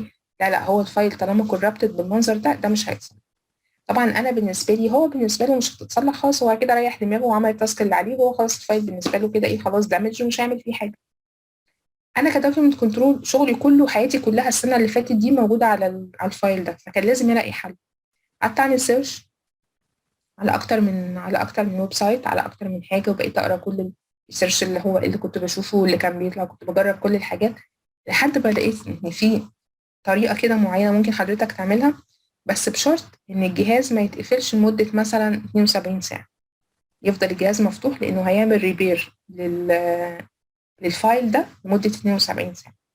تمام. رحت للاي تي وقلت له انا كل اللي مطلوب منك ان انت الجهاز ده ما يقفلش لمده 72 ساعه، مالكش دعوه. قال لي لا مش هينفع وبتاع ده، وعلى فكره مش هيجيب اي حاجه ومش عارف. قلت له مش مشكله، هو لو جاب لي نص الداتا اللي جوه انا كده راضيه بيه. بس اهم حاجه ان انا يرجع لي اي جزء من الداتا دي. عملت كده فعلا، الحمد لله. حوالي 90% من الداتا دي رجعت الحمد لله. فعلا لازم الجهاز كان يفضل 72 ساعه مفتوح عشان يقدر ان هو يعمل ريتريف للداتا بتاعته. الحمد لله رجعت. ومن يوميها انا بدات ان انا اعمل ريسيرش على كل حاجه انا هتعامل فيها، بحيث ان انا محتاجش اي اي سي ان هو يجي لجهازي او ان انا احتاجه بقى امتى. في ان هو مثلا يجي يحط لي مثلا لايسنس مثلا معين، السيريال نمبر بتاع اللايسنس مثلا خلصانه من عندي، يعرف لي مثلا حاجه مثلا على الجهاز، برينتر مثلا ولا حاجه. بس خلاص انا دلوقتي بقيت خلاص بحاول ان انا ابقى ملمه بكل الحاجات التانية بتاعت الاي تي، بحيث ان احنا ما تلجأ لهوش الا في الحالات اللي انت خلاص انت مش عارف تتعامل، اللي هو ما ينفعش هو اللي لازم يتعامل، هو لازم ياخد السيريال نمبر مش انت. تمام. فالاي تي سكيلز بتاعتك بتفرق معاك كتير جدا، وبتوفر عليك وقت كتير جدا، وبتوفر عليك مجهود، وبتبقى بتسيف تايم ليك جدا كتير جدا. ان حضرتك عمال ما بتحتاج وهو بيجي لك ده بياخد منك وقت كتير، ولو انت عطلان يوم او يومين الشغل بيتكوم عليك انت مش عليه هو. فبالتالي لو انت حضرتك عندك الخلفيه دي هيساعدك كتير جدا في الشغل، وهتبقى حاجه كويسه جدا. تمام. تاني حاجه الفورين لانجوج مثلا. دوكيمنت كنترول لازم يبقى عنده لغه، يعني على حسب اللغه، مش لازم يبقى عنده، مش هنقول مثلا ان هو يكون عنده انجلش مثلا او فرنش او حاجه، على حسب الفيلد اللي هو شغال فيه. يعني انا مثلا لو انا شغاله في مشروع مثلا نص سنين شغالين معايا، فانا لازم ابقى عارفه على الاقل يعني كلمات بسيطه، حتى عشان لو حضرت معاهم الدنيا ابقى فاهمه. لو انا شغال مثلا في مشروع مثلا في فرنسا مثلا او مع شنايدر او مع اي حد من الناس دي، لازم ابقى فاهمه نفس اللغه دي. فمهم جدا ان يبقى الدوكيمنت كنترول معاه لغه تانية او لغه ثالثه في المجال بتاعه، عشان يبقى فاهم وعشان يبقى عنده ثقل في التعامل مع الناس. اللانجوج مهمه جدا في السكيلز بتاعته. طب ايه كمان؟ لازم يكون مالتي تاسكرز، ان هو لازم يعمل اكتر من تاسك في نفس الوقت. ان هو ممكن يكون بيرد على التليفون، وبيكتب بتاع ده، بيعمل ريبورت، بيكتب ريبورت، وبيستلم حاجات تانية، وبيعمل أكتر من حاجة. لازم يكون بيعرف يعمل أكتر من حاجة في نفس الوقت، لأنه لو بيعمل حاجة واحدة وما بيعرفش غير إن هو يركز في حاجة واحدة، هيلاقي في تاسكس كتيرة قوي اتكومت عنده ومش عارف يعمل فيها حاجة. فلازم يكون بيعرف يعمل أكتر من تاسك في نفس الوقت. تمام. لازم كمان يكون بيحترم الديتيلز، بيبقى بيفرق معاه الديتيلز، بتفرق معاه النقطة، بتفرق معاه الشرطة، بتفرق معاه كل حاجة موجودة عنده في الداتا بتفرق معاه. لازم يكون بياخد باله من كل الديتيلز الموجودة. لازم يكون بياخد باله ان هو لما بيشوف ورقة مرة واحدة ان هو بيعرف من اول 5 دقايق بيبص فيها على الورقة عارف اخطاء الموجودة في الدوكيومنتس دي بتاعته ايه. فلازم يكون بيحترم الديتيلز كويس جدا، ما يبقاش مش مثلا يجي يقول لك ايه فايت في ايه شرطه من نقطه، ما هي الاثنين كده كده معمولين ان هم في الاخر ما بينهم سبيس. لا طبعا بتفرق، عشان حضرتك لما بتكتب الريفرنس بطريقه غلط ترجع ان انت تعمل له ريتريفل مش هتعرف توصل. تمام. النقطه دي دايما عليها خلاف، ان هو بيعرف يعمل تايبنج كويس. الدوكيمنت كنترول مش مطلوب منه ان هو يعمل تايبنج لحد، يعني مش مطلوب منه ان هو يتايب مثلا الجوابات، مش مطلوب منه ان هو يكتب الجوابات للستاف بتاعه، بس مطلوب منه ان هو يكون بيعرف يعمل تايبس، بحيث ان هو لما يجي يكتب ريبورت مثلا يبقى هو عارف ان هو مش هياخد في ايده حاجه كتير. لما يجي يعمل ريجستريشن مثلا دوكيومنتس عنده ما يقعدش مثلا يكون لسه بيدور على الحروف الموجوده على الكيبورد. فدي حاجه مهمه، مش عشان يعمل تايبنج للديبارتمنت التانيه اللي شغاله معاه، بس عشان شغله هو. تمام. دي كنا لسه بنتكلم فيها رايتنج سكيلز، ان هو لما بيجي يكتب ريبورت او بيجي يكتب حاجة لازم يكون بيعرف يعبر عن نفسه، أو بيعرف يعبر عن الحاجة اللي هو عاوز يقولها. تمام. حاجة كمان بنتكلم فيها ال document meeting minutes، إن هو يكون بيعرف يمانج الميتينجز، إن دي برضه تاسك من ضمن التاسكات اللي ممكن يتحط فيها الدوكيمنت كنترول. مش كل بروجكت أو مش كل الشركات بتخلي الدوكيمنت كنترول يمانج الميتينجز، إن هم ساعات يعني ساعات الميتنج بيتجه اتجاه تكنيكال قوي، فالدوكيمنت كنترول بيعطل بقى، ما بيبقاش فاهم هما اللي بيتكلموا فيه ده ايه. تمام. ما بيبقاش فاهم ايه الدنيا مشيت كده تكنيكال قوي ازاي. ففي جزء من الميتنجز بيحضرها الدوكيمنت كنترول، بيضطر ان هم يعملوا مانس للميتنج ده. وفي ناس تانية بتقول لك لا، نخلي اللي بيعمل المانس دي انجينير علشان يبقى فاهم هو الدنيا ماشيه ازاي، او بيبقى فاهم اكتر المصطلحات والتكنيكال اللي بيتقال. طيب ده احنا هنا كنا بنقول ان هنا برين ستورمينج. ايه هو الفرق ما بين ايه الفرق ما بين السكيلز والبروفيشنال سكيلز، البيرسونال سكيلز والبروفيشنال سكيلز؟ بس هي المشكله عندنا ان احنا كده الوقت عندنا مش هنلحق ان احنا نناقش. هنأجل بس البرين ستورمينج ده لحد وقت المناقشه في الاخر، وبعد كده هنبقى نرجع له تاني. تمام. ده هنا ايه ده responsibility بتاعه الدوكيمنت كنترول.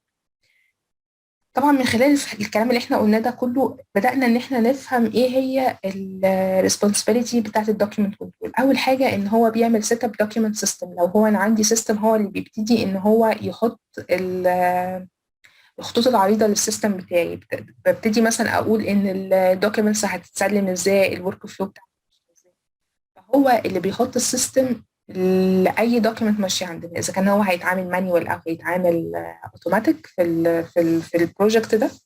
فبالتالي السيستم بتاع الدوكيومنتس هو اللي لازم يحطه من الاول، علشان هو اللي هيبقى اكتر حد عارف الدنيا في المشروع هتبقى ماشيه ازاي. تمام. تاني حاجه create templates. يعني المتعارف عليه ان الايزو دايما لما في شركه بتيجي تاخد الايزو بيبقى فيها عندها فورمز وتمبلتس هي اللي بتتعامل فيها، بس بالاخر هو لازم كدوكيمنت كنترول هيخليها ابلايد بقى على المشروع بتاعه.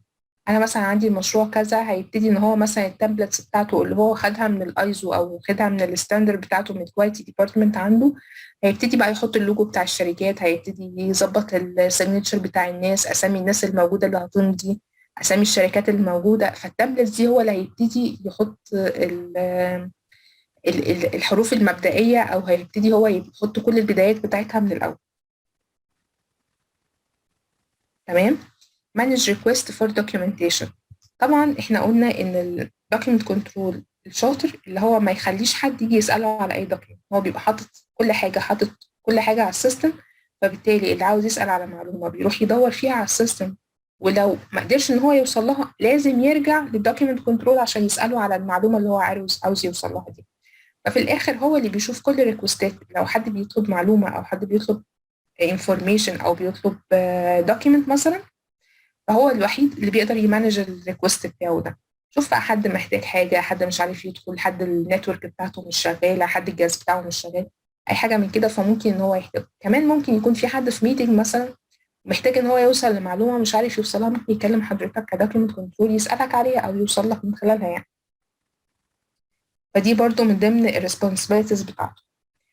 بعد كده دخلنا في قصة الفايلنج. احنا قلنا ان الدوكيمنت كنترول برضو من مسؤولياته ان هو يعمل فايلنج سوفت وهارد علشان يتأكد ان كل حاجة محطوطة في مكانها الصحيح بطريقة كويسة، وان المكان ده مناسب للستورج بتاعه. تمام. كمان من مسؤوليات الدوكيمنت كنترول ان هو يراجع وان هو يعدل او يتعامل مع الريكوردز الموجوده عنده في البروجكت، وان هو يقدر ان هو يعمل عليها ابديت ديلي. تمام. دي برضو من ضمن مهام الدوكيمنت كنترول. حاجه تانية برضو الديستريبيوشن. من وظائف الدوكيمنت كنترول ان هو يعمل ديستريبيوشن صح للدوكيمنت. هندخل في القصة دي بعدين. بالنسبة لل distribution matrix دي هتبقى لها محاضرة منفصلة إن شاء الله. بس هو برضو اللي بيبقى مسؤول عن إن هو يوزع الدوكيومنتس دي داخليا وخارجيا. طبعا داخليا عشان يبقى لازم يوصل المعلومة اللي جات له من بره الشركة دي لكل المسؤولين عن الدوكيومنت دي داخل الشركة عنده. ولازم لو هو عنده عاوز معلومة عاوز يوصلها خارج الشركة لحد من أطراف المشروع بره، لازم يتأكد إن المعلومة دي وصلت بطريقة صحيحة للشخص المسؤول عنها خارج الشركة.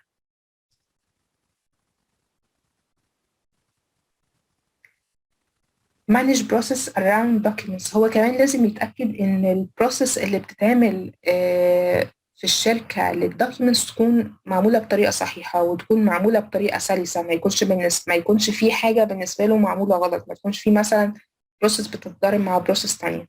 فهو اللي بيعمل مانج للبروسيس. احنا دي كنا اتكلمنا عليه ان هو هيعمل سيت اب. هو هيعمل سيت اب ويرجع تاني يعمل مانج للبروسيس بتاعته علشان يتأكد ان هي ماشية في الاورجانيزيشن كلها بطريقة صحيحة.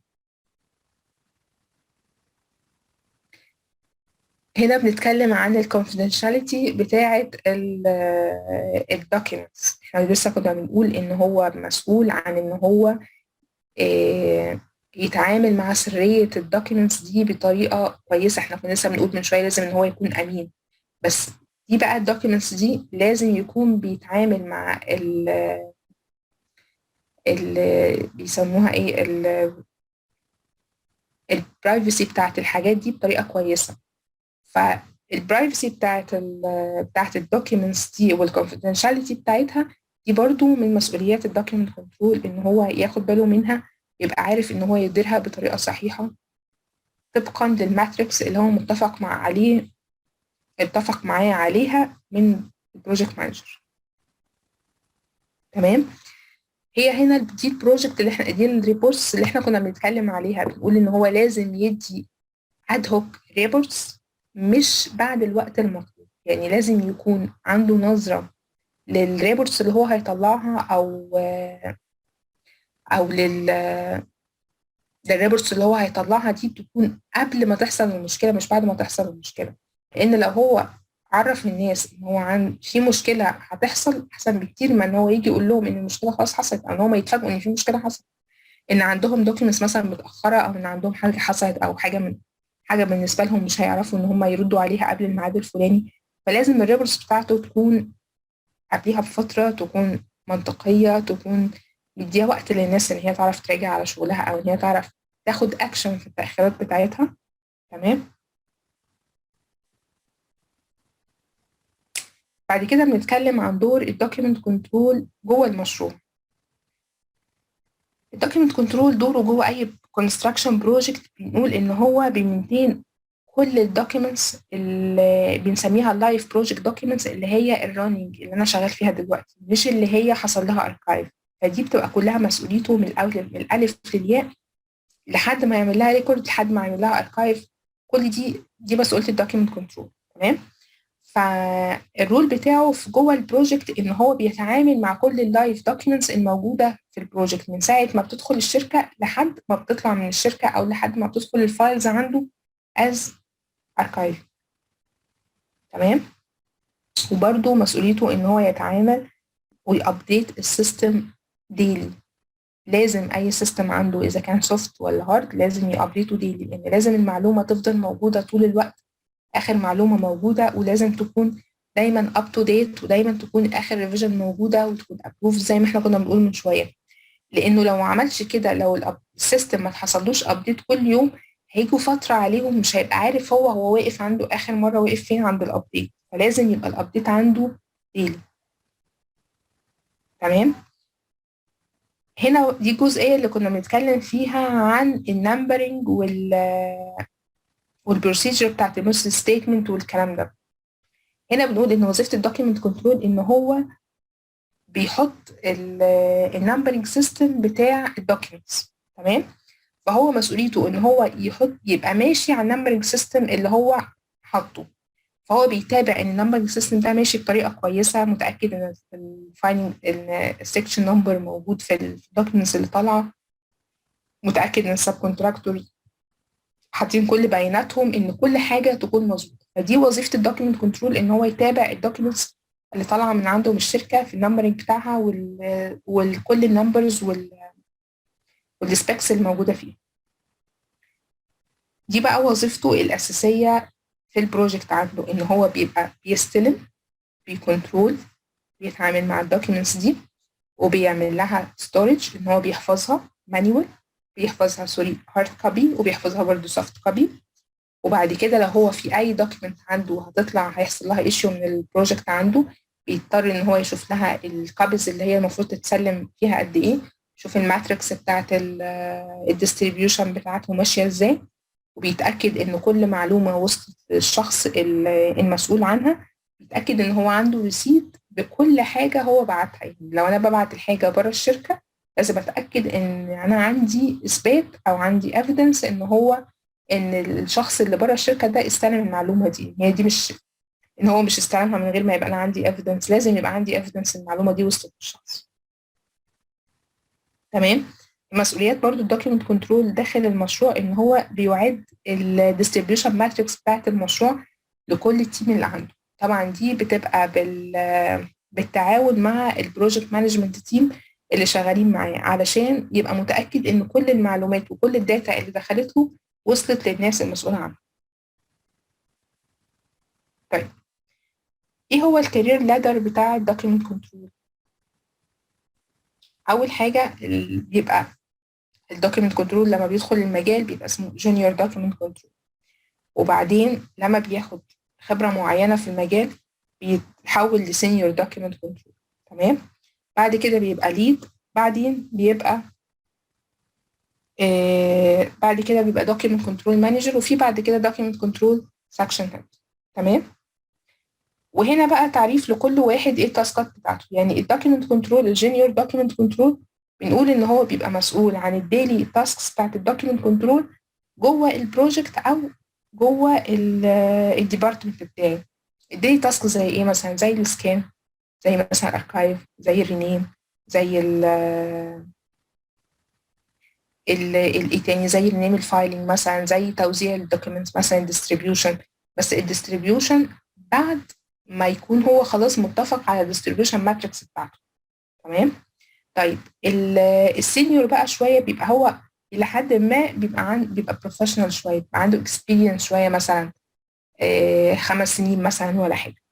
الاكتيفيتي هي بتبقى نفس الاكتيفيتي بتاعت الجونيور دوكيمنت كنترول، بس بيزيد عليها ان هو بيبقى عنده مثلا ان هو مثلا بيتعامل شويه على الريجستر، مثلا بيتعامل مثلا في الاستلامات. فده شويه بيبقى الى حد ما ده اللي بيبقى عنده خبره شويه عن الجونيور، فبالتالي بتبقى عنده تاسكات عنده فيها ثقل شويه عن لسه صغير.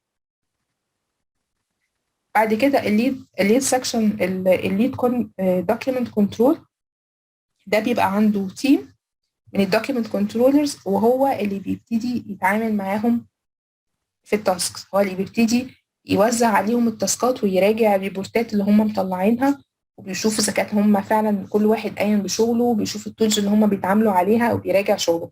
هو ده التيم ليدر بتاعهم بتاع الدوكيمنت كنترول. في بعد كده الدوكيمنت كنترول مانجر، ده اللي بيحط الخطوط العريضة للديبارتمنت عنده. يعني هو ده مش بيشتغل أي حاجة بإيده، ولا بيستلم ولا بيوزع ولا بيعمل أي حاجة، بس هو اللي بيحط الفيجن بتاعة الديبارتمنت كلها عنده، وبيتابع بقى بيتابع مثلا بيبقى ده طبعا موجود سنترال، موجود في الهيد اوفيس. بيتابع بقى البروجكت، مثلا بيتابع التقارير اللي بتجيله من البروجكت التانية، بيشوف اداء الدوكيمنت كنترول الموجودين في السايت، بيعمل لهم مثلا اوديت على السايتس بتاعتهم من وقت للتاني، بيعمل لهم مثلا ايفالويشن، بيعمل لهم تريننج من وقت للتاني لو هم محتاجين. كل الحاجات دي بيعملها الدوكيمنت كنترول مانجر، هو اللي بيبقى بيتعامل مثلا لو هم عندهم سوفت وير، لو هو بياخد مثلا بيقدم لهم مثلا كلاريفيكيشن مثلا لاي حاجه. ده كلها من مسؤوليات الدوكيمنت كنترول مانجر. اخر حاجه بنتكلم فيها بقى الدوكيمنت كنترول، المفروض ان هو بيريبورت. الدوكيمنت كنترول بيريبورت لمين دي على حسب طبيعة الشركة بتاعتك ماشية ازاي. تمام. يعني في شركات بتبقى الدوكيمنت كنترول تابع للانجينيرنج مانجر، في شركات تانية تابع للكواليتي اوفيسر، في شركات تانية تابع للدبتي مثلا، في شركات تانية تابع للبروجكت مانجر مثلا، ان هو لا هو شغال على البروجكت فمديره المباشر هو البروجكت مانجر، او ان هو شغال تبع ديبارتمنت مثلا، هو شغال في شركة تبع الكواليتي مثلا كواليتي ديبارتمنت، فهم بياخدوه من شركة من الديبارتمنت دي وبيشتغلوه عندهم في البروجكت ده. فبالتالي مديره المباشر بيبقى ليه ساعات في الوقت ده بيبقى ليه مديرين، مديره المباشر اللي هو الموجود في الديبارتمنت الموجود في الهيد اوفيس عنده، والمدير التاني الموجود اللي هو البروجكت مانجر اللي موجود معاه. تمام. كل حاجة بتبقى على حسب الاورجانيزيشن بتاعة الشركة، فدي ملهاش كونسبت زي برضو ان هي زي برضو التعليم بتاع الدوكيمنت كنترول ده برضو ملوش كونسبت، فده برضو بيتبع الاورجانيزيشن شارت بتاعة الشركة بتاعته. تمام. احنا كده خلصنا النهاردة، طبعا انا طولت عليكم معلش انا اسفة، بس احنا كده هنبتدي الوقت بتاع الأسئلة لو حد عنده أي سؤال. أنا حطيت لكم شوية references هنا في آخر المحاضرة عن المعلومات، لو حد حابب إن هو ياخد معلومات زيادة يعني في البتاع ده الريفرنسز سايبها لكم في آخر. تمام. تمام. طبعا يعني شكرا جزيلا طبعا لحضرتك على المحاضرة القيمة دي، طبعا يعني وأياكم إن شاء الله. كانت غزيرة جدا من المعلومات. طبعا لو في حد يا جماعة عنده أي سؤال أو أي استفسار ممكن يعمل رايز هاند وأنا أفتح له المايك. أستاذ محمد عبد المنعم اتفضل. السلام عليكم. عليكم السلام ورحمة الله وبركاته. ازي حضرتك؟ شكرا جدا على المعلومات القيمة دي، وحقيقي يعني واضح ان خبرة حضرتك العملية كبيرة يعني. سؤال حضرتك واضح ان حضرتك اشتغلتي في الكونستراكشن. لو انا دلوقتي انا مهندس عقود اولا يعني، وللان الشركة ما عينتش دوكمنت كنترول في المشروع، فبتقابلني مشكلة في أرشفة المراسلات والفواتير والمستخلصات بتاعتي. في يعني اول ما بدات المشروع بقيت اقسمها كلاينت سايد وسب كونتراكتور سايد. تحت الكلاينت سايد بكتب مثلا الاجريمنت، الانفويس، الايشوز، الكورسبوندنت اللي جات لي او راحت من عندي، والسب كونتراكتور بالمثل يعني. بعد كده لقيت ان الموضوع ده اما باجي بسترجع مثلا خطابات معينه بموضوع معين، بيدخلني في مشكله ان انا لازم ادور في الاثنين فولدر دول يعني. تمام. فهل الحل في حاجه زي كده ان انا اعملها سبجكت وايز؟ يعني مثلا الاجريمنت احط تحتيها كل الاجريمنت بقى، سواء كانت بيني وبين الجهه المالكه او بيني وبين المقاولين الباطن والموردين بتوعي، وكذلك برضه اعمال الفوتره سواء مستخلصات شهريه لينا برفعها للمالك او بيبعتها لي المقاول الباطن بتاعي يعني. ف أنا عندي بس شايف استفسار، هي الافضل؟ الحاجات دي بتيجي لحضرتك بريفرنسز ولا بتيجي من حضرتك من غير ريفرنس؟ لا، بتيجي بريفرنس. تمام. المقاولين يعني للاسف لا، مش يعني بشكل عام بيبقى اخره يحط التاريخ، ما بيحطش ريفرنس يعني. بس طيب الجان هو اول ممكن. حاجه حضرتك تطلبها منهم ان هم يحطوا لك ريفرنس، لان طول ما انت ما عندكش ريفرنس انت مش عارف تعمل تراك للدوكيمنت دي. يعني احنا يعني احنا بعد كده هنشرح بعد كده فايده الريفرنس ده، ان هو حاجه بتبقى اي دي لحضرتك. يعني احنا كدوكيمنت كنترول ما بنتعاملش بالسبجكت بتاع الحاجه. يعني انا بالنسبه لي السبجكت بتاع الحاجه ما بيهمنيش على قد ما انا عندي التعريف بتاع الورقه دي بيتعرف برقمها 1 2 3 جايه لي من فين رايحه فين. انما حضرتك هتتعامل بالسبجكتس هتلاقي نفسك هتتوه كتير، لان انت هتبقى محتاج فايل لكل سبجكت منفصل، ودي هتبقى مشكله عندك. لا مش هو ده، عفوا. ده قصدي، لا انا اقصد ان انا مش هقسم البيانات او الدوكيمنت الموجود عندي ما بين الكلاينت سايد او سب كونتراكتور سايد. لا، هو الفولدر اجريمنت تحتيه كل ما يخص الاتفاقيات ما بيني او العقود ما بيني وما بين الجهه المالكه. بالظبط، ده كده لان دي ايشيو خاصه بالاجريمنت. يعني انا مثلا بالنسبه لي انا عندي مثلا عقود مثلا حاجه خاصه بالهاند اوفر مثلا، كل ما يخص الهاند اوفر انا حاطه في فايل واحد. جالي بقى من المالي، جالي من الاستشاري، جالي من فين، جالي من يعني من ايا كان، بس دي كلها كل ما يخص الهاند اوفر موجوده في فايل. حضرتك لما تحب تدور على اي حاجه خاصه بالاجريمنت مثلا هتلاقيها موجوده في الفايل ده. بس تمام. ما بالنسبه هو للمراسلات لازم حضرتك المراسلات تبقى فيه ان واوت. يعني ممكن حضرتك تحتفظ بالهارد كوبي مثلا بتاع الاجريمنت ده از اوريجينال في المكان ده، بس لازم حضرتك تبقى فيه سيريال للمراسلات في فايل تاني. ما هي دي هتقابلني جميل، ما دي هتقابلني مشكله ايه؟ ان انا اما تكتر، يعني أنا دلوقتي مثلا المشروع بقاله 6 شهور، اما تمام. بعد يستمر ان شاء الله وقت يعني حوالي سنه، لو جاله تمديد مثلا 3 شهور او 4 شهور كمان، سواء انا موجود او غيري موجود هتبقى الدنيا ملخبطه. يعني طب هقول انا لك على حاجه، حضرتك فكرت تعمل لها اكسل شيت مثلا بهايبر موجود، لينك مثلا اللوج تسكان موجود، الحاجه دي مثلا؟ طيب ما انت اللوج كده موجود. هتقدر يعني حضرتك هتقدر، يعني انت كده مش بتتعامل بالهارد كوبي صح كده، انت بتدور في السوفت لا لا بس. لا، انا سوفت كده طبعا. سوفت انا يعني صعبه جدا ان انا اطبع كل الكميه المستندات اللي عندي دي. انا اخر بالظبط. عقد بتاعي مع المالك بس، الباقي سايبه سوفت كوبي عندي يعني. طيب حضرتك بتتعامل بالهايبر لينكس في الاكسل شيت ده؟ لا ما بتعملش بيه. طيب انت لو عملت الهايبر لينك ده هيوفر عليك كتير. في معادله كده بسيطه هبقى اعمل لحضرتك شير عليها ان شاء الله. آه يعني بتخليك ان انت تعمل هايبر لينك في مثلا في اقل من دقيقتين مثلا. طب بتعمل هايبر لينك لكل الدوكيومنتس بالاكسل شيت اللي عندك ده، بحيث انت لو انت بتسيرش على معلومه معينه توصل لها من غير ما تقعد تدور في الفايلات كتير. م- م. بس دي تمام؟ الهايبر لينك ده لازم يكون، لو انا حبيت ابعته لحد لازم يكون مع نفس الروت لا ما انت تقريبا على الجهاز. مش هينفع تبعته لحد، هو هينفع حضرتك في ان حضرتك لما تيجي تسيرش على المعلومه هتعرف توصل لها شخص بطريقه اسهل. ليا. بالظبط. شخص ليك او ابليكابل على السيستم اللي انت شغال عليه. لو على طول ما السيرفر يعني حضرتك بالظبط طول ما حضرتك ما غيرتش مكان الفايل، يعني حضرتك بتحط فايل شيت الاكسل في نفس الفولدر اللي حضرتك حاطط فيه مثلا الدوكيومنتس السكاند اللي عندك، طول ما حضرتك ما غيرتش مكان شيت الاكسل هيعرف يوصل للباك بسهوله يعني. تمام. شكرا حضرتك، ومعلش طولت على حضرتك في ولا يهمك، بالتوفيق. استاذ توفيق. حضرتك، بس قلت لي هتبقي شاري لنا الجزئيه دي ان شاء الله. حاضر ان شاء الله هعمل، يعني لو حضرتك معانا على الجروب بتاع الفيسبوك انا يعني هحطها لحضرتك. خلاص مش لا هو انا مش على الجروب بس يعني هشترك فيه ان شاء الله يعني باذن الله. طيب ان شاء الله باذن الله، اهلا شكرا بيك. جزيلا، شكرا. السلام عليكم. نعم. السلام عليكم. عليكم السلام ورحمه الله وبركاته. انا مع حضرتك ياسر، انا سينيور دوكمنت كنترول في كونستراكشن. انا بس كان ليا سؤال لحضرتك، يعني هو انا دلوقتي عامل لنفسي لوجات وعامل هايبر لينك والدنيا معايا متسيستمه، لكن انا عندي مشكله ان انا لما بشوف حد من الزملاء او حد من مواقع تانية عامل حاجه افضل من اللي عندي، بروح انا هادد اللي عندي كله وابتدي اعمل غلط لوجات. جدا، غلط جدا اللي انت بتعمله ده.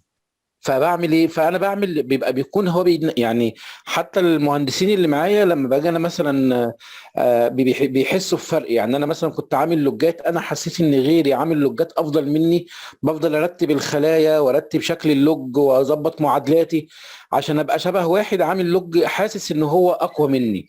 فده تمام. بيخليني دايما ان انا ضاغط نفسي، وفي الاخر النتيجه واحده، لان ببقى في الاخر هو بيوصل للمعلوم، يعني هو بيبقى هو، بس انا بالنسبه لي كمنظر اللوج بحس ان هو اكتر. فحضرتك تنصحيني بايه في التعامل في الموضوع ده يعني؟ بص انت اي حاجه عاجباك اعملها في مشروع جديد، اعملها في لوج جديد، اعملها في فيز جديده في المشروع. تمام. طيب. ما تهدش اللي انت عملته علشان تبتدي فروم سكراتش، لان انت وارد لا قدر الله انت تخسر اي حاجه من معلوماتك الاساسيه تبوظ. تمام. يعني انت تمام. ممكن تخسر حاجه، جزء من كميات المعلومات اللي عندك دي تبوظ وانت بتعمل الحركه دي. يعني انا بالنسبه لي مثلا فتره في المشروع بتاعي شتات الاكسل اللي عندي ضربت. تمام. لان انا بقالي مثلا 5 سنين في مشروع واحد، وكنت معتمده بقى ان انا عامله هايبر لينكس ومظبطه البروجكت عندي، وعامله معادلات كتير، والمعادله دي مش عارفه تعد من فين، ودي تطلع لي رقم ايه، وكانت زي الفل. تمام. في نص تمام. المشروع الشيت الاكسل اللي عندي ضرب، اضطريت ان انا اعيده. بس الحمد لله ان انا كنت واخده باك اب مثلا قبلها بشهر، مثلا قبلها بشهرين، حاجه كده يعني. تمام. فبعد ما عملت الشيت ده انا حاولت ان انا اقلل منه المعادلات دي، لان انا في الفيز اللي انا موجوده فيها في المشروع دلوقتي مش محتاجه المعادلات دي على قد ما انا محتاجه الداتا تكون اكيوريت وتكون بسيطه وسهله ان انا اعرف اتعامل في شيت الاكسل، يبقى خفيف معايا ما يبقاش تقيل. تمام. فمش لازم حضرتك كل حاجة تشوفها تنفذها في مشروعك ده. ممكن حضرتك تعجبك تكتبها نوت عندك لما تيجي تبتدي فيز جديدة من المشروع تنفذها، أو إن أنت هتبتدي لوج جديد تنفذها. تمام. بس مش لازم تهد اللي أنت بتعمله عشان تعمل حاجة جديدة عاجبك خالص. خلاص تمام، أنت على شكرا. الوضع ده هتضيع وقتك بس في حاجات تانية، وفي الآخر المعلومة موجودة، بس أنت كده عندك ريسك إن أنت ممكن تخسر جزء من البيانات اللي عندك أو المعلومات اللي عندك، ما تعرفش ترجع لها تاني. تمام، ربنا يكرمك، شكرا جزيلا يا أستاذ عمر. توفيق يا فندم. جزاك الله خيرا يعني. وإياكم. في حد تاني يا جماعة عنده سؤال؟ استاذ مصطفى حضرتك تقدر تتفضل. السلام عليكم. عليكم السلام ورحمة الله وبركاته. أولا يعني احنا بنشكر حضرتك جدا والله، وما شاء الله احنا مستفيدين جدا جدا من المحاضرة دي حقيقة. عفوا يا فندم، ربنا يخليك. وأنا كنت عاوز بس أسأل في نقطة تنظيمية شوية بخصوص الكورس إن شاء الله، مواعيده، جدوله المحاضرات، يعني عامة جدول المحاضرات هيكون إمتى، وإجمالي عدد الساعات، بحيث إن الواحد يقدر بس يظبط جدوله، يعني على ان دايما يكون مخصص الوقت ده ومفضيه في اليوم المقرر للمحاضرة. تمام. بالاضافة ان كنت عايز اسأل حضرتك كمان عن المادة العلمية نفسها، منين نقدر نجيبها، او لو ليها مثلا PDF فايل او حاجة نقدر بحيث نراجع تاني او نذاكر تاني المحاضرات يعني. المادة العلمية كPDF بتاع السلايدز اللي احنا بنتعامل فيها دي، ولا انا اصلا جايبه الكلام ده منين؟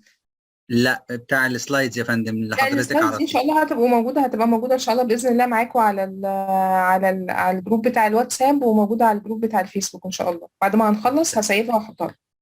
طيب ممتاز. تمام. بالنسبة لموضوع للمواعيد، المواعيد، احنا ان شاء الله باذن الله، انا لسه بشوف مع الاكاديميه لو هم عندهم افيلابل ان شاء الله يوم السبت باذن الله. ممكن نخلي السبت مثلا الساعه 8 لو الدنيا افيلابل بالنسبه له. لان السبت هتبقى الترافيك شويه قليل، والساعه 8 حتى لو حد عنده شغل ورجع هيبقى من 8 ل 10 الدنيا عنده تمام، مش هيبقى في تاخير ان شاء الله، لان التلات ده في وسط الاسبوع كان عامل لنا مشكله. الحقيقة يعني دايما مواعيد بعد الشغل دي هتكون مناسبة للجميع. يعني ايه بعد الشغل؟ يعني مواعيد 8 دي ممتازة جدا. تمام، خلاص زي الفل ان شاء الله. انا بس فده كل انا بس كنت يعني كنا مصرين بس على موضوع يوم الثلاث ده، لان انا كنت فعلا مرتبطه بكورس تاني يوم السبت. تمام. الحمد لله كده بعد رمضان باذن الله هيبقى الكورس بتاع السبت ده مش موجود ان شاء الله. وممكن بعد رمضان نبتدي من السبت ان شاء الله، والاكاديميه يعني لو الاكاديميه عندها الميعاد ده افيلابل مفيش مشكله. حضرتك تقصدي ان احنا هنوقف في رمضان؟ ان شاء الله هنوقف في رمضان. ليه بس كده؟ علشان والله هيبقى الدنيا قليل، يعني الوقت هيبقى شويه قليل، وهيبقى يعني نستثمر وقت رمضان في حاجه تانية مفيده اكتر. عشان بس مش هنبقى عارفين نعمل مواعيد رمضان عشان صلاة التراويح وعشان الناس اللي صح بتبقى عندها صح. شغل، فالدنيا مش هنبقى يعني عارفين نرتب للناس لو ازاي. وقت حضرتك شخصيا والسادة طبعا الحضور، لو الوقت ممكن يكون مناسب حتى ساعة واحدة قبل الفطار، ده هيبقى وقت فيه تحصيل كويس جدا. هي بحيث ان المشكلة ان احنا ساعة قبل ما الفطار هنبقى في الشغل. ما والناس نقطعش تسلسل بس الافكار، يعني شهر كامل هنتوقف، هيبقى يمكن بعدنا شوية عن الموضوع. والله كنت اتمنى ان احنا نبتدي فترة قبل كده، بس فعلا يعني حصلت ظروف ما خلتناش نبتدي. كان البلان ان احنا نبتدي في اول مارس، بس حصلت اللهم ظروف ما المستعان. قدرتش ان انا ابتدي في اول مارس. فمعلش خلينا نستحمل كده، الشهر ده يعدي على خير ان شاء الله. على خير ان وباذن شاء الله الله، بعد كل سنة رمضان ان شاء وحضرتك الله على طيب. طول نكمل باذن الله. وحضرتك بالصحة والسلامة. تمام يا فندم، شكرا جزيلا. ماشي يا فندم، اتفضل. شكرا.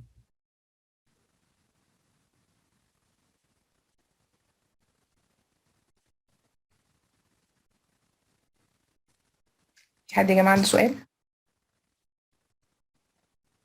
باشمهندس أسامة صادق اتفضل.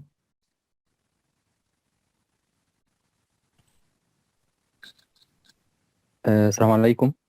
عليكم السلام ورحمة الله وبركاته. دكتورة، طبعا أنا يعني حابب في الأول أشكر حضرتك طبعا على المجهود الرائع اللي حضرتك بتقدمه لنا فعلا، وكل القائمين على الكورس طبعا بشكرهم جدا جدا، وجزاكم الله كل خير، ويا رب يجعله في ميزان حسناتكم بإذن الله. آمين يا رب إن شاء الله. دي الحاجة التانية، أنا كنت بس يعني أنا اسمي أسامة صادق، أنا سينيور دوكيومنتس كنترولر، وبقالي في الفيلد بقالي أكتر من حوالي 10 أو 15 سنة. تمام. تمام. انا شغال في الشركه دي هي المسؤوله او الاونر لمشروع بروجكت معين في الغردقه. تمام.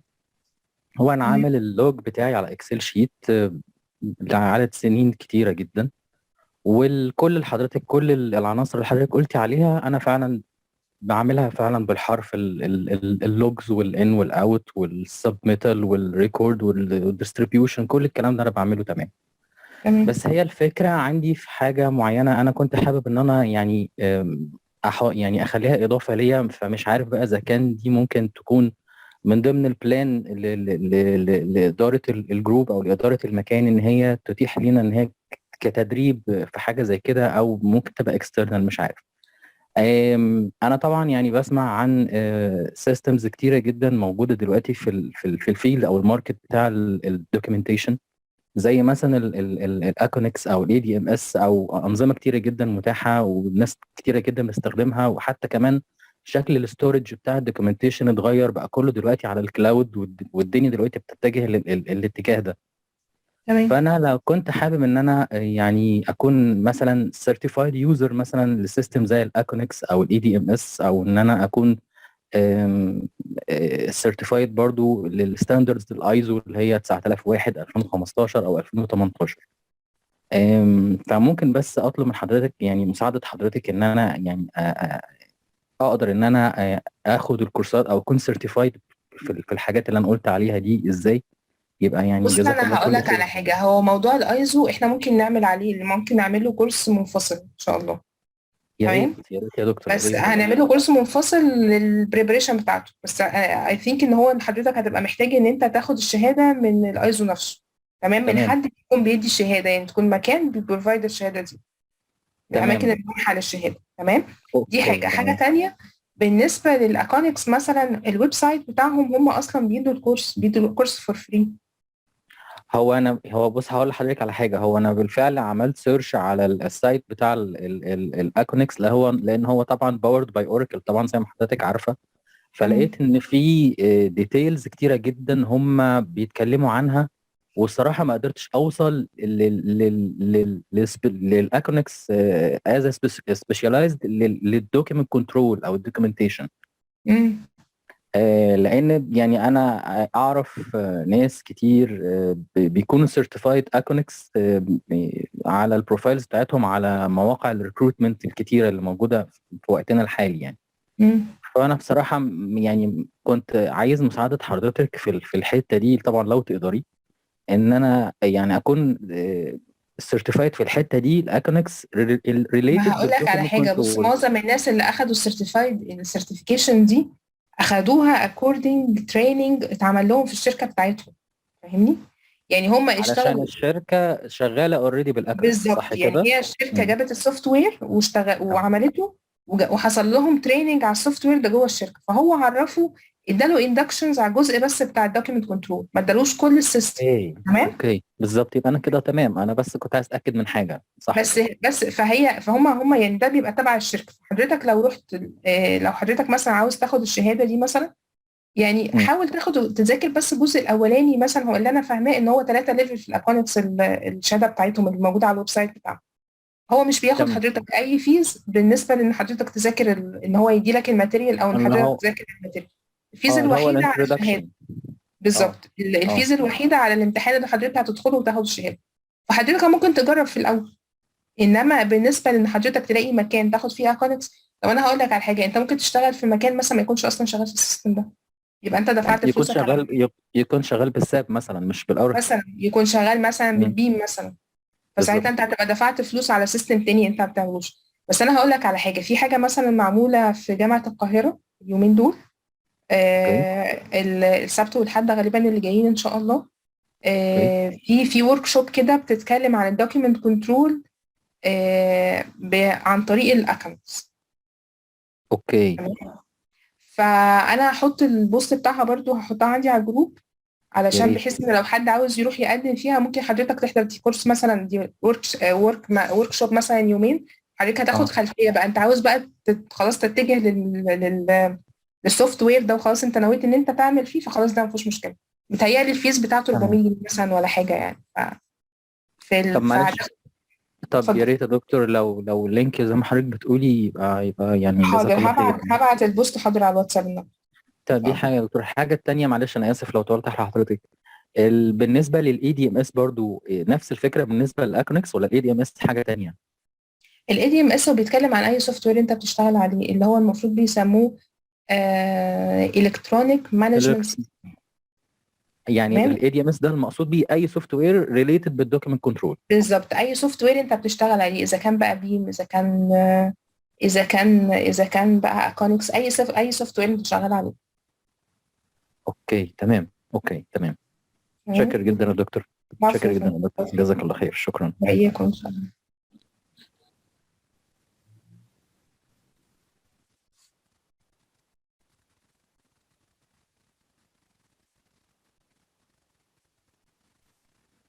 استاذ محمد سليم، اتفضل.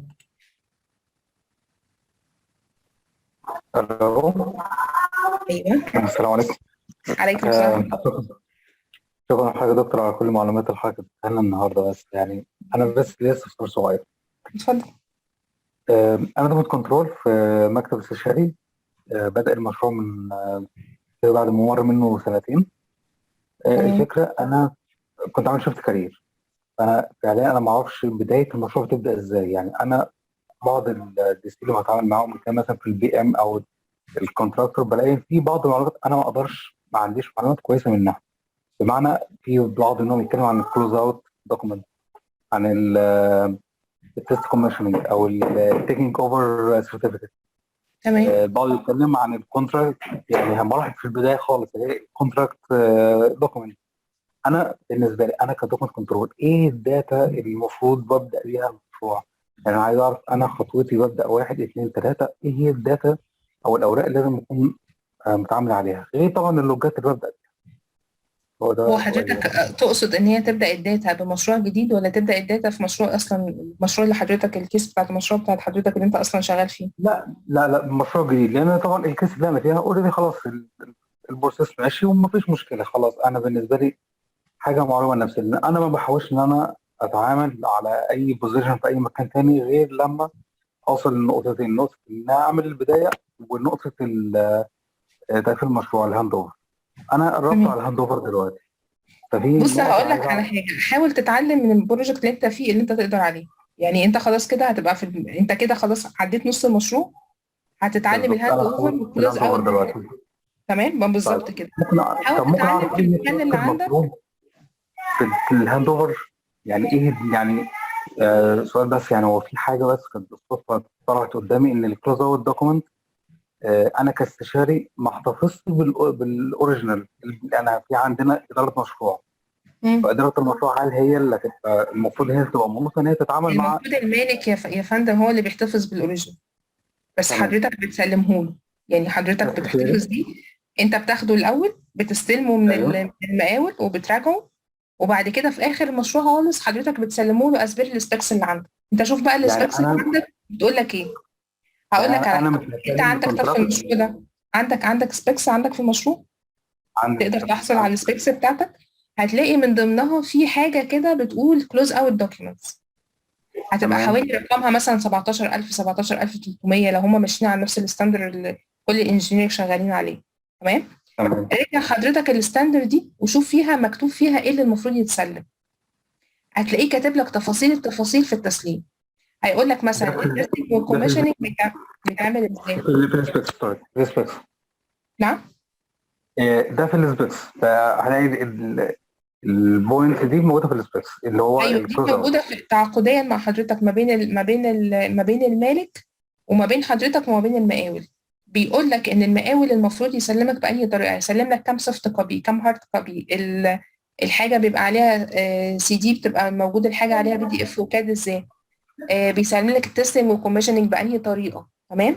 بيقول لك ان تمام الاوريجينال مين اللي بياخده. كل ده بيبقى موجود اسمها الجنرال، اسمها ايه، اسمها جنرال، في الجنرال ريكوايرمنت بتاعت المشروع. يعني تمام حضرتك دور كده في السبيكس المبدئيه بتاعت المشروع، بس اهم حاجه تبقى معاك المختوم. يعني سيبك بقى من لو لقيت حاجه مش الورق بتاعها بي دي اف بس مش مختوم، مش ممضي ولا حاجه، دي ما تعتمدش. اللي بتعتمد دايما اللي مختومه من الاستشاري ومختومه من المالك ومن المقاول. تمام. دور عليها هتلاقي مكتوب فيها التفاصيل الحاجات دي هتتسلم ازاي. ده اللي انت حضرتك تلتزم بيه في مشروعك، وده اللي انت هتبتدي بيه مشروعك الجديد باذن الله. لما حضرتك تبتدي مشروعك الجديد اللي جاي ان شاء الله هتلاقي برضو السبيكس بتاعه المشروع فيها جزء عن الدوكيمنت كنترول، جزء كده عن الدوكيمنت مانجمنت او عن الدوكيمنتس بشكل عام في البروجكت. هيقول لك بقى ان المفروض المقاول يسلم الاستشاري كام كوبي، والكوبي تكون متسلمه ازاي، وحضرتك تراجع في فتره قد ايه، والحاجه ترجع للمقاول تاني بكود شكله عامل ازاي. كل الحاجات دي هتلاقيها موجوده في السبيكس. تمام. وده ان شاء الله باذن الله هنتطرق ليها في المحاضرات دي باذن الله ديورنج ان شاء الله، يعني مش هنتاخر عليها، هنبتديها ويمكن هنمشي بنفس السيكونس بتاع المشاريع عشان لو حد بادئ فروم سكراتش يبقى عارف الدنيا ماشيه ازاي.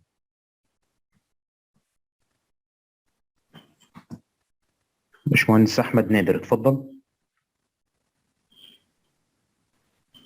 السلام عليكم. وعليكم السلام ورحمه الله وبركاته. مع حضرتك مهندس احمد نادر، انا تكنيكال مانجر في مشروع برضو. حضرتك مشكوره جدا طبعا للتقديم الجميل بتاع المحاضره النهارده. انا استفدت كتير قوي، وحاسس ان انا براجع بعمل ريفريش، ويعني بشوف بقى ايه اللي ناقصنا في مشروعنا او في اي مشروع انا هبقى فيه. يعني احنا معانا دكتور كنترول شاطر جدا ما شاء الله عليه يعني، وكنت اتمنى ان شاء الله هيكون معانا باذن الله. انا نسيت بس اقول له على ميعاد محاضره او كده، معلش فكنت هي كلها حابب. مسجله، ممكن هو يبقى يسمعها بعدين. ماشي يا فندم.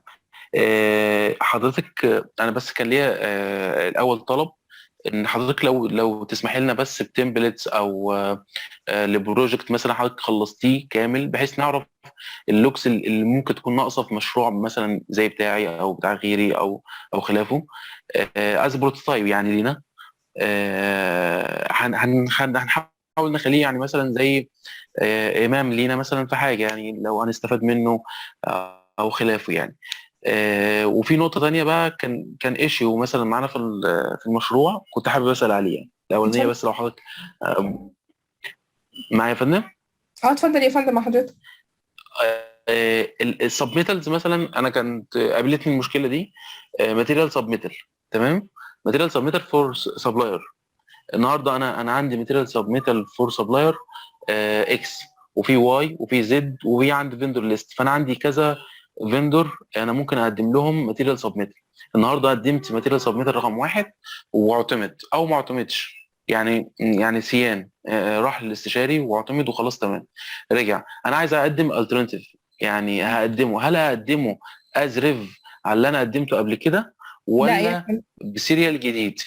سيريال جديد، لان فرضا ان هو هقول طيب لحضرتك ليه حضرتك هتقدمه بسيريال جديد، لان المراجعه دايما اتفضل. في ريفيجن زيرو بتاخد مثلا في عقود معينه بتاخد 21 يوم. لما تيجي بتراجع اي ريفيجن تاني بعد زيرو بتاخد وقت اقل، بتاخد 7 ايام مثلا، بتاخد 15 يوم، ما بتاخدش نفس الفتره اللي اعتمد فيها ريفيجن 1 زيرو. تمام. دي حاجه تانية. فرضا هو اعتمد لك هو فرضا مثلا وافق على السبلاير الاولاني وجي رفض السبلاير التاني. لما حضرتك تيجي تورد نفس الماتيريال دي للموقع، بالنسبه للدوكيمنت كنترول ان الماتيريال دي اخر ريفيجن فيها مرفوض، فبالتالي هو مش هيقدر يقبلها، فهيقدر يتعامل مع السيكونس ازاي. تمام. ده فحضرتك التفكير اللي احنا هتبقى عامل فكرنا لها فيه. بالظبط، حضرتك هتعمل لها ريفرنس مختلف علشان يبقى عندك ابروفال لاكتر من سبلاير. لو حضرتك حابب تورد لاكتر منه، يعني اللي هتلاقيه افيلابل ساعتها في السوق هتورد من عنده. تمام. واحنا بالفعل عملنا كده، بس تمام. انا يعني كنت بفكر في حاجه تانية. انا النهارده مع امتلاء اللوج خلاص بقى في كذا سبلاير وكذا حد. هو الديسكريبشن بتاع مثلا الماتيريال سبميتال ده هيتوصف نفس التوصيف ويتحط ما بين قوسين مثلا سبلاير معين، ولا ياخد كولم حضرتك مثلا كولم ايه في اللوج؟ ما هو انا بيهمني في الاخر بعد ما كل الحاجات دي خلاص اعتمدت او ما اعتمدتش او خلافه، براجع من اللوج يعني. فاهم قصدي حضرتك؟ فالمفروض ان انا هبقى شايف كل واحد فيهم بريفرنس مختلف، يعني خلاص واخد سطر واحد لكل واحده فيهم. فهل هو هيخلي نفس التسميه للديسكريبشن للاثنين؟ ولو حصل كده هيبقى في كونفليكت بالنسبه لي في اللوج. ولو عمل غير كده هيعمل كولمن مثلا يسمي كل مانيفاكتشر لوحده، ولا يحطه مع الديسكريبشن؟ لا هقول لحضرتك، هو بيعمل كولم لوحده بيبقى بيسميه سبلاير. تمام، يعني هو بيكتب تمام. رقم الماتيريال سبميتد، الريفيجن بتاعها، تاريخها، التايتل بتاع الماتيريال سبميتد دي اسمها ايه او السبجكت بتاعها، وبعد كده بيكتب جنب منها اسم السبلاير، بحيث ان حضرتك لما تغير السبلاير في نفس الماتيريال يبقى انت عندك كولم تاني بتقدر تكنترول منه السبلايرز اللي عندك. يعني هو عامل كلام للسبلاير، تمام كده؟ لازم يعمل كولم للسبلاير لان ده الريفرنس اللي ده عنده في الاسم التجاري. نعم ده في الاسم التجاري، في الاسم التجاري بتاع بالظبط. الشركه اللي هيورد بالظبط. منها. تمام. حضرتك بقى تعمل الشركه دي. الكولم بتاع السبلاير ده، انت مثلا بتورد جنريتور مثلا، فهتكتب تمام. في الديسكريبشن بتاعك جنريتور، مش هتكتب جنريتور اي بي بي او شنايدر. تمام، هتكتب في السبلاير مظبوط. اللي هو اي بي بي مثلا، يبقى انت عرفت ان السبلاير اي بي بي لما قدمت له الجنريتور ايوه بتاعه مثلا يتوافق عليه، وحضرتك لما تيجي تعمل فلتر على ايوه الماتيريال بالظبط مثلا كده. الجنريتور، هيطلع لك كل م. السبلايرز اللي قدامها، هتشوف مظبوط بقى مين اللي مظبوط. اتوافق عليه، وده اللي هتبقى حضرتك عارف تتعامل معاه. تمام، يعني هو كده وجهة النظر مظبوطة، ان انا الديسكريبشن هيكون واحد، لكن هيبقى فيه خانة اسمها سبلاير. للسبلاير خلاص الدنيا مختلفة، الدنيا مختلفة، بحيث انا لما اعمل فلتر على الديسكريبشن هيطلع لي كام الترناتيف انا اعتمدته لحد النهارده في نفس الموضوع. بالظبط. وعشان هو كمان بتسهل عليه لما هو يجي يستلم الماتيريال ديليفر تو سايت، يبقى سهل عليه ان هو يعرف انهي فيهم اللي متوفق عليه، لان لو حضرتك كاتبهم كلهم نفس الديسكريبشن وحاطط جنبه مظبوط السبلاير حاطه في نفس الخانه، لما هيجي يدور مش هيعرف يدور عليه. تمام. مظبوط يا فندم. مشكورة خالص حضرتك يا فندم، سوف ولو هكون شاكر اكتر لو حضرتك مثلا عطيتنا مثلا تمبلت لمشروع حضرتك كنت خلصتيه قبل كده احنا يعني. اوريدي هنعمل التاسك دي اصلا معانا وهتعملوها انتوا بايديكم، يعني المفروض ان احنا هنقسم طيب. جروب، وكل جروب هيبتدي ان هو هيعمل اللوجز بتاعته هيقدمها للجروب التاني، فدي اوريدي هي تاسك موجوده في الكورس ما تقلقش. تمام يا فندم، شكرا خالص لحضرتك. ماشي يا شكرا. فندم، بالتوفيق. السلام عليكم باشمهندس حسين الدكروري، اتفضل يا باشمهندس.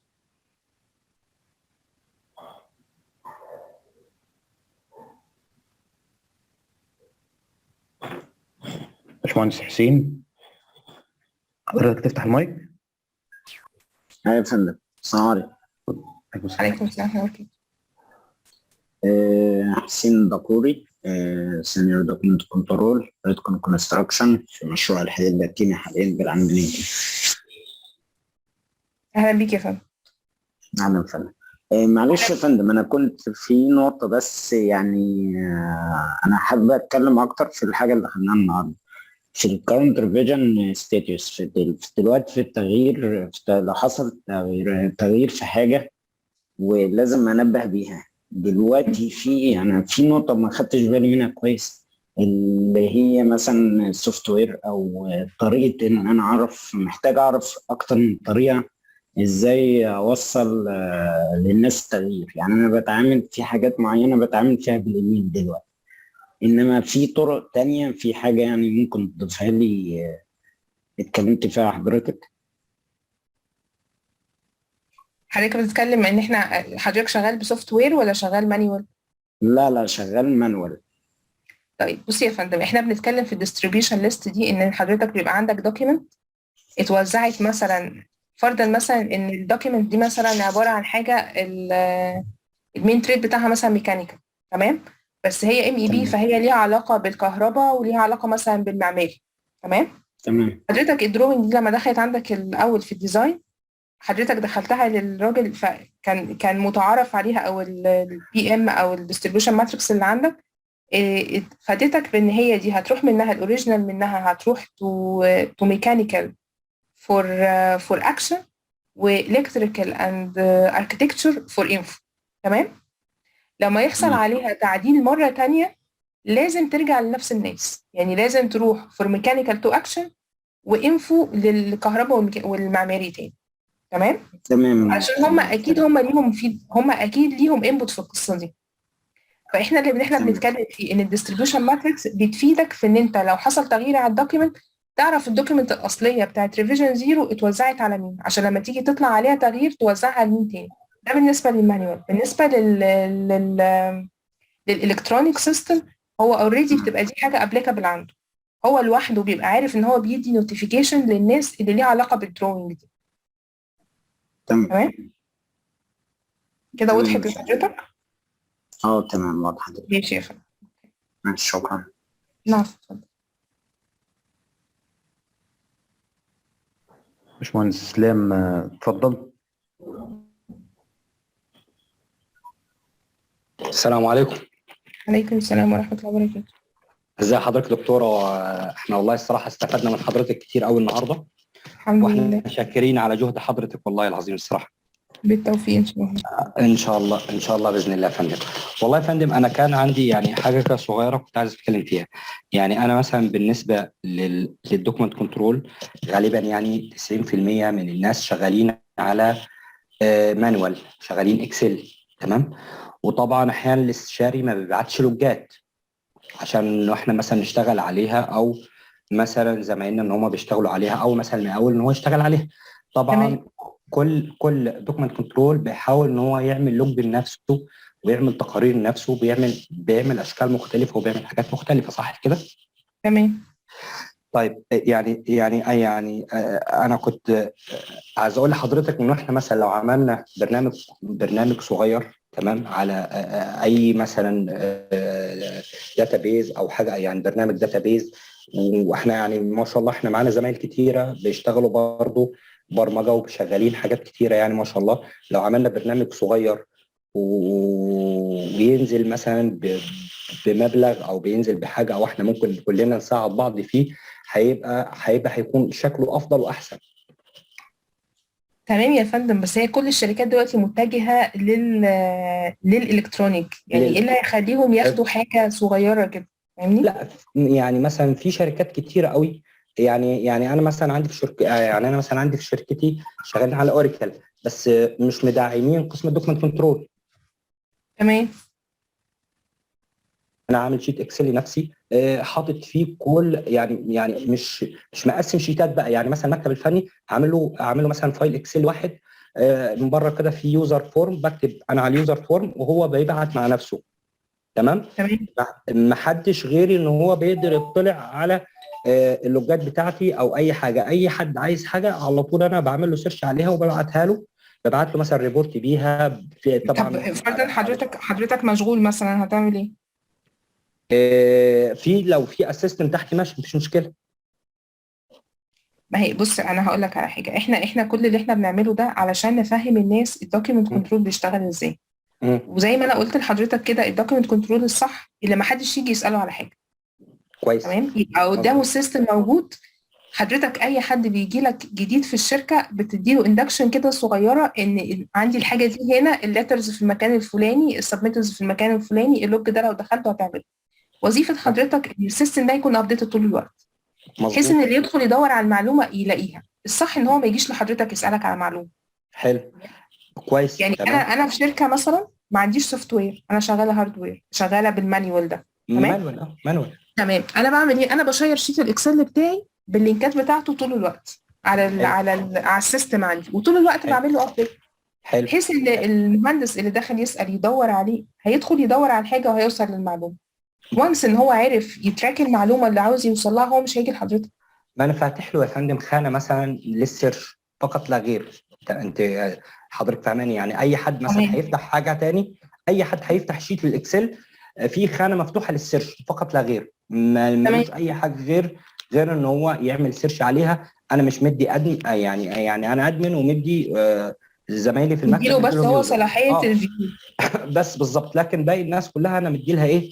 مدي لها ان هو فيو بس، ان هو يطلع اطلاع او يخش مثلا يعمل سيرش على حاجه.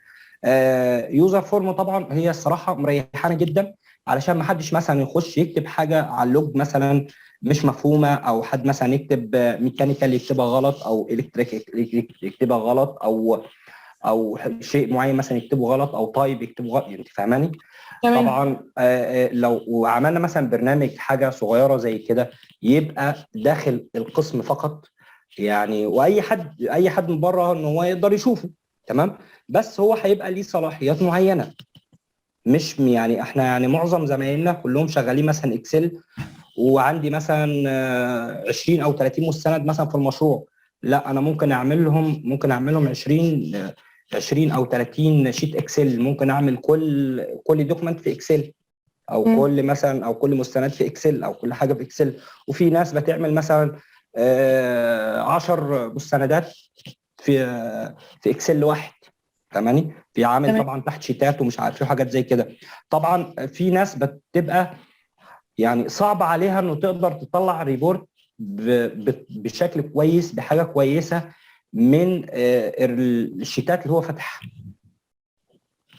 تمام. انت فاهماني؟ ما هو في طبعا. بقى اقول لحضرتك على حاجه، في مثلا برنامج مثلا اسمه باور بي اي، ده معمول للريبورتات بس. تمام. ده بيقرا من الاكسل شيت، بيطلع لحضرتك ريبورتات، بيطلع حضرتك باي تشارت، بيطلع حضرتك اي رسمه حضرتك عاوزها او اي ريبورت عاوزه باي طريقه، بيطلع لك الريبورت ده بشكل لطيف. مثلا برنامج زي ده مثلا كويس، ودلوقتي معمول، هو جزء من مايكروسوفت وبينزل فور فري، وحضرتك ممكن تستعمله في اي وقت. هي البوينت بس ان احنا كدوكيومنت كنترول دايما ما عندناش وقت ان احنا نبص لحاجه تانية، فاهمني؟ احنا دايما طول الوقت احنا لودد بالشغل اللي عندنا. وقصه ان انت تعمل برنامج تعمله عشان تبيعه، دي شويه بحسها ان هي ريسكي. يعني اساسا الشركات الكبيره اوريدي عامله القصه دي، فاهمني؟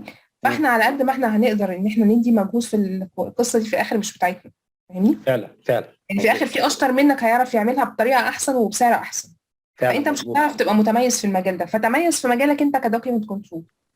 يعني تميز انت في مجالك ان انت تعرف تطلع ريبورتاتك بشكل بروفيشنال، طلع الاكسل بتاعك مثلا يبقى فيه كل المعلومات اللي انت محتاجها، بحيث انت لما تحب تفلتر على معلومه معينه تقدر توصل لها.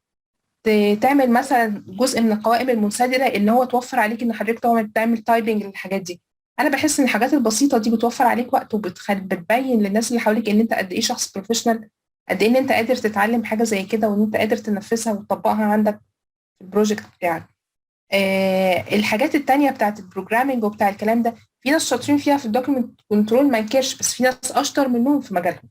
تمام. فعلا مظبوط. فانا ما بحبش ادخل في فيلد انا هلاقي فيه حد متميز عني، انا اتميز في مجالي انا كدوكيمنت كنترول.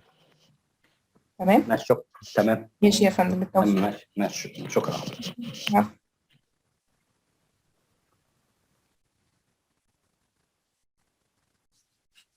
باشمهندس يحيى اتفضل.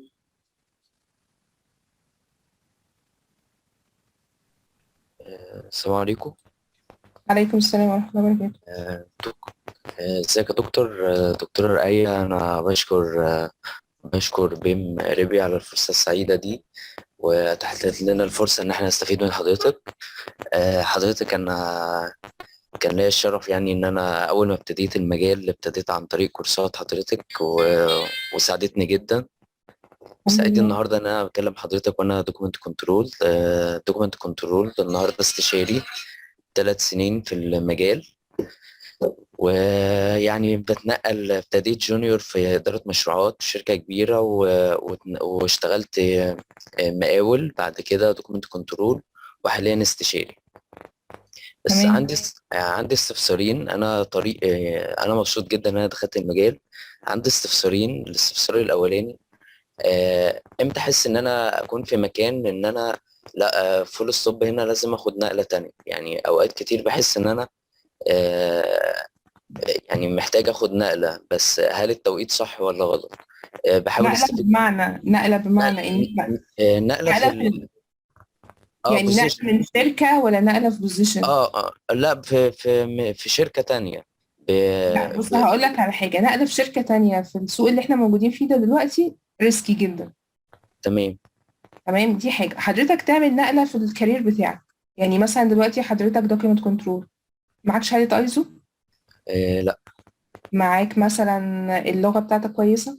بحاول اسعى ان انا احسنها. معاك سوفت وير بتشتغل عليه؟ اشتغلت عليه في الحسابات في السعودية قبل ما ادخل تمام. هو ده بقى اللي حضرتك تقدر تعمله. يعني انا بالنسبة لي انا كرقية مثلا، من ساعة ما بدأت كاريري في مجال الدوكيمنت كنترول وانا بعمل ريزيرف لنفسي دايما ان انا لازم كل سنة على الاقل ابقى واخدة كورس جديد في المجال، ايا كان بقى ايزو، كواليتي، دوكيمنت كنترول، انفورميشن مانجمنت، اي حاجة من الحاجات دي، بروجكت مانجمنت، اي حاجة من الحاجات اللي تخليك انت فاهم المجال بتاعك اكتر، بحيث ان هو حتى لو هو مش في السكوب بتاعك. يعني انا مثلا درست بي ام بي ملوش علاقه بالدوكيمنت كنترول، بس هو بيخبط في جزئيه الدوكيمنت كنترول في جزئيه معينه، في جزء من الشابتر مثلا، بس في الاخر خلاني ابقى فاهمه السكوب بتاع البروجكت بتاعي ماشي ازاي. خلاني افهم، ابقى حاضره ميتنج مع المهندسين، ابقى انا فاهمه هما بيتكلموا يعني ايه كواليتي بلان، ويعني ايه كوست بلان، ويعني ايه حاجه اسمها بلاند، ويعني ايه استيميتد، ويعني ايه اكشوال. المصطلحات دي كلها هتتعلمها من حاجه جوه الفيلد ده. تمام. لو حضرتك ما عندكش الخبره دي، هتلاقي نفسك وانت واقف انت قلقان ان انت تدخل في اي كونفرزيشن او في اي حاجه مع اي مهندس، لا هو مثلا ايه يقول لك لا انت مش فاهم حاجه، انت اصل احنا بنتكلم في حاجه تانية انت مش فاهم. تمام.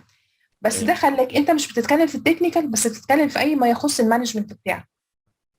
يعني انا لما بقول ان انا مش هينفع الحاجه دي تتنفذ بالطريقه الفلانيه، انا بقول ده وانا عندي ثقه وعندي كونفيدنت في نفسي ان ده لان انا راجعه للايزو اللي انا درسته، للستاندر اللي انا عارفاه. تمام. عشان لما حد يجي يواجهني يقول لي انت ليه بتقولي كده، اطلع له الستاندر، اقول له الستاندر بتقول كده. زي ما كنت بقول من شويه للاستاذ اللي كان بيسالنا انا ازاي اكمل مشروعي او ازاي ابتدي مشروع جديد، السبيكس بتاعت المشروع بتاعت حضرتك لازم تقراها في اول المشروع عشان تبقى انت عارف انت ليك ايه وعليك ايه في المشروع. تمام. كل الحاجات دي بتفيدك. كون ان انت تنقل من شركه، مش مهم ان انت تنقل من شركه على قد ما انت تنقل من بوزيشن. يعني مش حلو ان انت تطلع دوكيمنت كنترول من الشركه دي تدخل دوكيمنت كنترول في شركه ثانيه، الا لو انت ممكن تبقى دوكيمنت كنترول هنا تطلع سينيور للشركه الثانيه، تطلع ليد للشركه الثانيه، تتعلم في فيلد مختلف. انا دلوقتي مثلا شغاله كل مجالي في الكونستراكشن، انا دلوقتي بتعلم حاجه في الاويل اند جاز، مجال تاني مختلف تماما، بس ممكن يبقى لي فرصه تانيه فيه ان انا اتعلم فيه وان انا اشتغل فيه. تمام. كنت شغاله فتره من حياتي في السبستيشنز ومحطات الكهرباء والكلام كده، اشتغلت فيها فتره وبعد كده نقلت للكونستراكشن، بقى عندي خبره في الاثنين. بقيت لو اشتغلت في الاكسبريشنز او لو شفت اكسبريشنز عن الفيلد ده، حتى ايفن لما بتجيلي في البانلز بتاعه الكهرباء وانا في الكونستراكشن بقيت فاهمه هما بيتكلموا عن ايه. فاهمني؟ فمهم جدا ان حضرتك تفكر ايه الخطوه اللي انت النكست ستيب بتاعتك في الكارير، اكتر ما انت بتفكر فيها في الشركه انا هروح الشركه دي ولا الشركه دي. في الاخر كل الشركات واحده، كل الشركات بتعينك في مكان عشان تاخد منك اكتر مجهود باقل فلوس من وجهه نظري. تمام. فحضرتك بص لكاريرك ما تبصش للشركه. بس يعني حضرتك يا دكتورة، يعني أوقات المكان ما بيساعدش الواحد إن هو يوصل في الليفل اللي حضرتك بتتكلمي فيه. يعني خلاص أنا حاسس إن أنا، يعني أنا زي ما بدليل إن أنا لسه مبتدي، وبدليل إن أنا يعني يعتبر سينيور في المكان. فأنا حاسس إن المكان يعني مش خلاني زي المكان ما مش أنا. المكان اللي هيساعدك، انت اللي هتساعد نفسك. انت مثلا عندك ورك شوب مثلا 5 ايام في مكان، خد اجازه وروح خده. فاهمني؟ عندك تمام. مثلا كورس انت هتعمله خده بعد الظهر. يعني انت عندك مثلا حاجه مثلا عن الايزو، عندك اليوتيوب موجود فيه بتاع ده، موجود فيه كورسز كتيره قوي عن الكواليتي وعن الايزو. اللي عاوز يتعلم بيعرف يتعلم، لو اللي سمحت يا هيتحط في دكتور، دماغه يعني حاجه. أنا يعني كده انا ممكن اشتغل في اتجاه نظري، بس انا برضو بفكر ان انا يبقى حاجه عمليه، يعني حاجه برضو اوريدي باخدها نظري، اوريدي المكان بيساعدني ان انا اشوفها واستخدمها بشكل مستمر يعني. بص هقول لك على حاجه، انا يوم ما اتعلمت البي ام بي انا ما كنتش شغاله في بروجكت اصلا. يعني انا يوم ما درست البي ام بي انا كنت شغاله في كونسلتنت وفي شركه وبتعامل مع كلاينت من خلال ايميلز. تمام. وما كانش ليها اي علاقه تماما بشغلي، بس لما اشتغلت في بروجكت وايز انا بقيت ساعتها عارفه هما بيتكلموا في ايه. فاهمني؟ تمام. فسبحان الله يعني اللي انت بتركز عليه هتلاقيه قدامك في يوم من الايام. يعني مظبوط. سبحان الله ربنا ما بيحطش حد في حاجه ما بتبقاش صالحه ليه او ما بتبقاش مناسبه ليه. فهتلاقي نفسك ربنا بيسيرك في مكان، انت رحت للمكان ده هتلاقي كل العوامل اللي حواليك بتوصلك ان انت تكمل في ده. تمام. انا عمري ما كنت اتخيل ان انا مثلا اشتغل في كونستراكشن، كنت طول عمري بشتغل في سبستيشن. ايه اللي يخليني اقلب المجال تماما واروح اشتغل في كونستراكشن؟ حاجه كده سبحان الله. كنت قاعده فتره زهقانه، لا خلاص انا عاوزه اخد كورس، اروح الجامعه الامريكيه اخد كورس بي ام بي. تمام. تمام. فهي بتبقى كده. فحضرتك السيلف ستادي بتبتدي من كده. حضرتك شوف مجال، اقرا في المجال ده، شوف فيديوهات عن المجال ده، شوف شهاده بتتاخد في المجال ده، روح خدها. يعني في اماكن مثلا ممكن ان انا ادور من خلالها على الكلام ده، ولا فكرة الاونلاين وان انا ادور على لا، في الفيديوهات كتير كتير؟ طبعا، في اماكن كتير طبعا بتمنح الشهادات دي، بتبقى كلها شهادات دوليه وحاجات معتمده. تمام تمام. هستاذن حضرتك بس لو في بس ممكن مثلا روابط او حاجة نقدر من خلالها مثلا. خلاص ماشي، انا هشوف لحضرتك يعني هشوف اي حاجه خاصه بالكواليتي او بالايزو هبعتها لحضرتك على الواتساب على الجروب. تمام تمام. نضين السؤال الاولاني. السؤال الثاني واسف انا على الاطاله. فكره السوفت وير في الدوكيمنت كنترول، هو مستحب الواحد يدخله فيما بعد، او الظروف حطته مثلا الواحد في المكان اللي هو فيه، ولا انا لو دخلت واشتغلت من خلاله انا بالمقابل ان انا هعطل نفسي على خبره عمليه ممكن اكتسبها مع الوقت بص، هو كده كده اي شركه هتخليك تشتغل على سوفت وير، يعني انت لو انت شغال في شركتك دلوقتي والشركه دخلت السوفت وير ده في شركتك دلوقتي حاليا، هتجيب لك حد يعمل لك عليه لا تريننج. احنا كويس. تمام. لو انت هتشتغل في الشركه دي، لو انت هتشتغل في شركه جديده هتلاقي في حد في المكان بيعلمك تشتغل على السوفت وير ده ازاي. بص، تمام مشكله السوفت كويس. وير مش هي اخر حاجه في الدنيا، يعني في الاخر السوفت وير انت عارف انت بتتعامل مع مكنه التصوير ازاي. تمام تعمل سكان من فين، في زرار للسكان، في زرار للتصوير، وفي زرار اللي مش عارفه للوش وظهر، وفي زرار للوش بس، وفي ده عدد الورق. هي بالظبط نفس الكونسيبت، هتلاقي حد بيقول لك الحاجه دي بتتعمل ازاي، انت مطلوب منك ايه. مش هي دي الشطاره في الدوكيومنت كنترول، على قد ما هي الشطاره تبقى انت فاهم الكونسيبت والستاندر اللي حواليك الدنيا ماشيه ازاي. يعني السوفت وير ده جزء من شغلك لا يتعدى ال 10% من التاسكس اللي عليك. تمام تمام. ال تمام 90% بقى بره السوفت وير. ال 90% انت عندك ريسيفد، وعندك ديستريبيوشن، وعندك متابعه مع المهندسين، وعندك حاجات جايه مش مختومه، وعندك حاجات جايه تتختم، وعندك حاجات جايه مش عارفه ايه، وعندك فولو اب مع ده، وعندك شغل تاني مع الديبارتمنت اللي انت شغال معاها بتاعت الهيد اوفيس بتاعتك، وعندك شغل تاني مع المقاول والاستشاري والكلاينت اللي انت شغالين معاه. فاهمني؟ تمام. ما تأزمش حياتك ان انت تشتغل على سوفت وير. انا عمري ما اشتغلت على سوفت وير لحد دلوقتي. انا خبرتي انا 20 سنه من ساعه ما اشتغلت انا ايه. خايف ان هو يعطلني، ان انا يعطلني على مستوى ان انا خلاص ابقى مدخل بيانات وبس. ففكره ما هو ده اللي انا بقوله، ان هي فكره السوفت وير ان هي في الاخر انت داتا انتري للسوفت وير اللي قدامك، ايا كان بقى اسمه ايه. انت حضرتك بتدخل بيانات بطريقه معينه، هتبقى بروفيشنال بعد فتره من الوقت في السوفت وير ده، بعد ما تقابل شويه اخطاء فيه، بعد ما تعمل حاجات جديده انت ما تعرفهاش، بعد ما تشوف فيتشرز جديده انت اللي بتتعامل فيها. احنا لما اتعلمنا الاكسل كنا يا دوبك بنكتب ارقام وبنكتب حروف، ما كناش بنعرف اي حاجه تانية غير كده. شويه شويه من كتر التعامل معاه بقينا نعرف ان احنا نعمل قوائم منسجمه، بقينا نعرف نعمل فورماتنج، بقينا نعرف نعمل معادلات، بقينا نعرف نعمل كل حاجه فيه.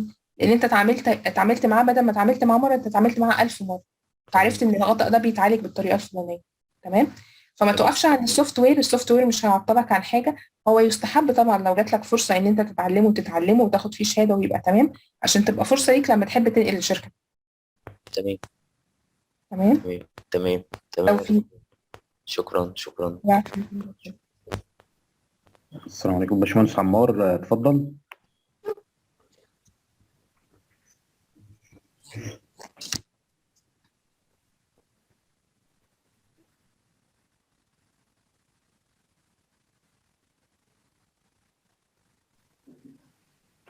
باشمهندس محمد رمضان، اتفضل.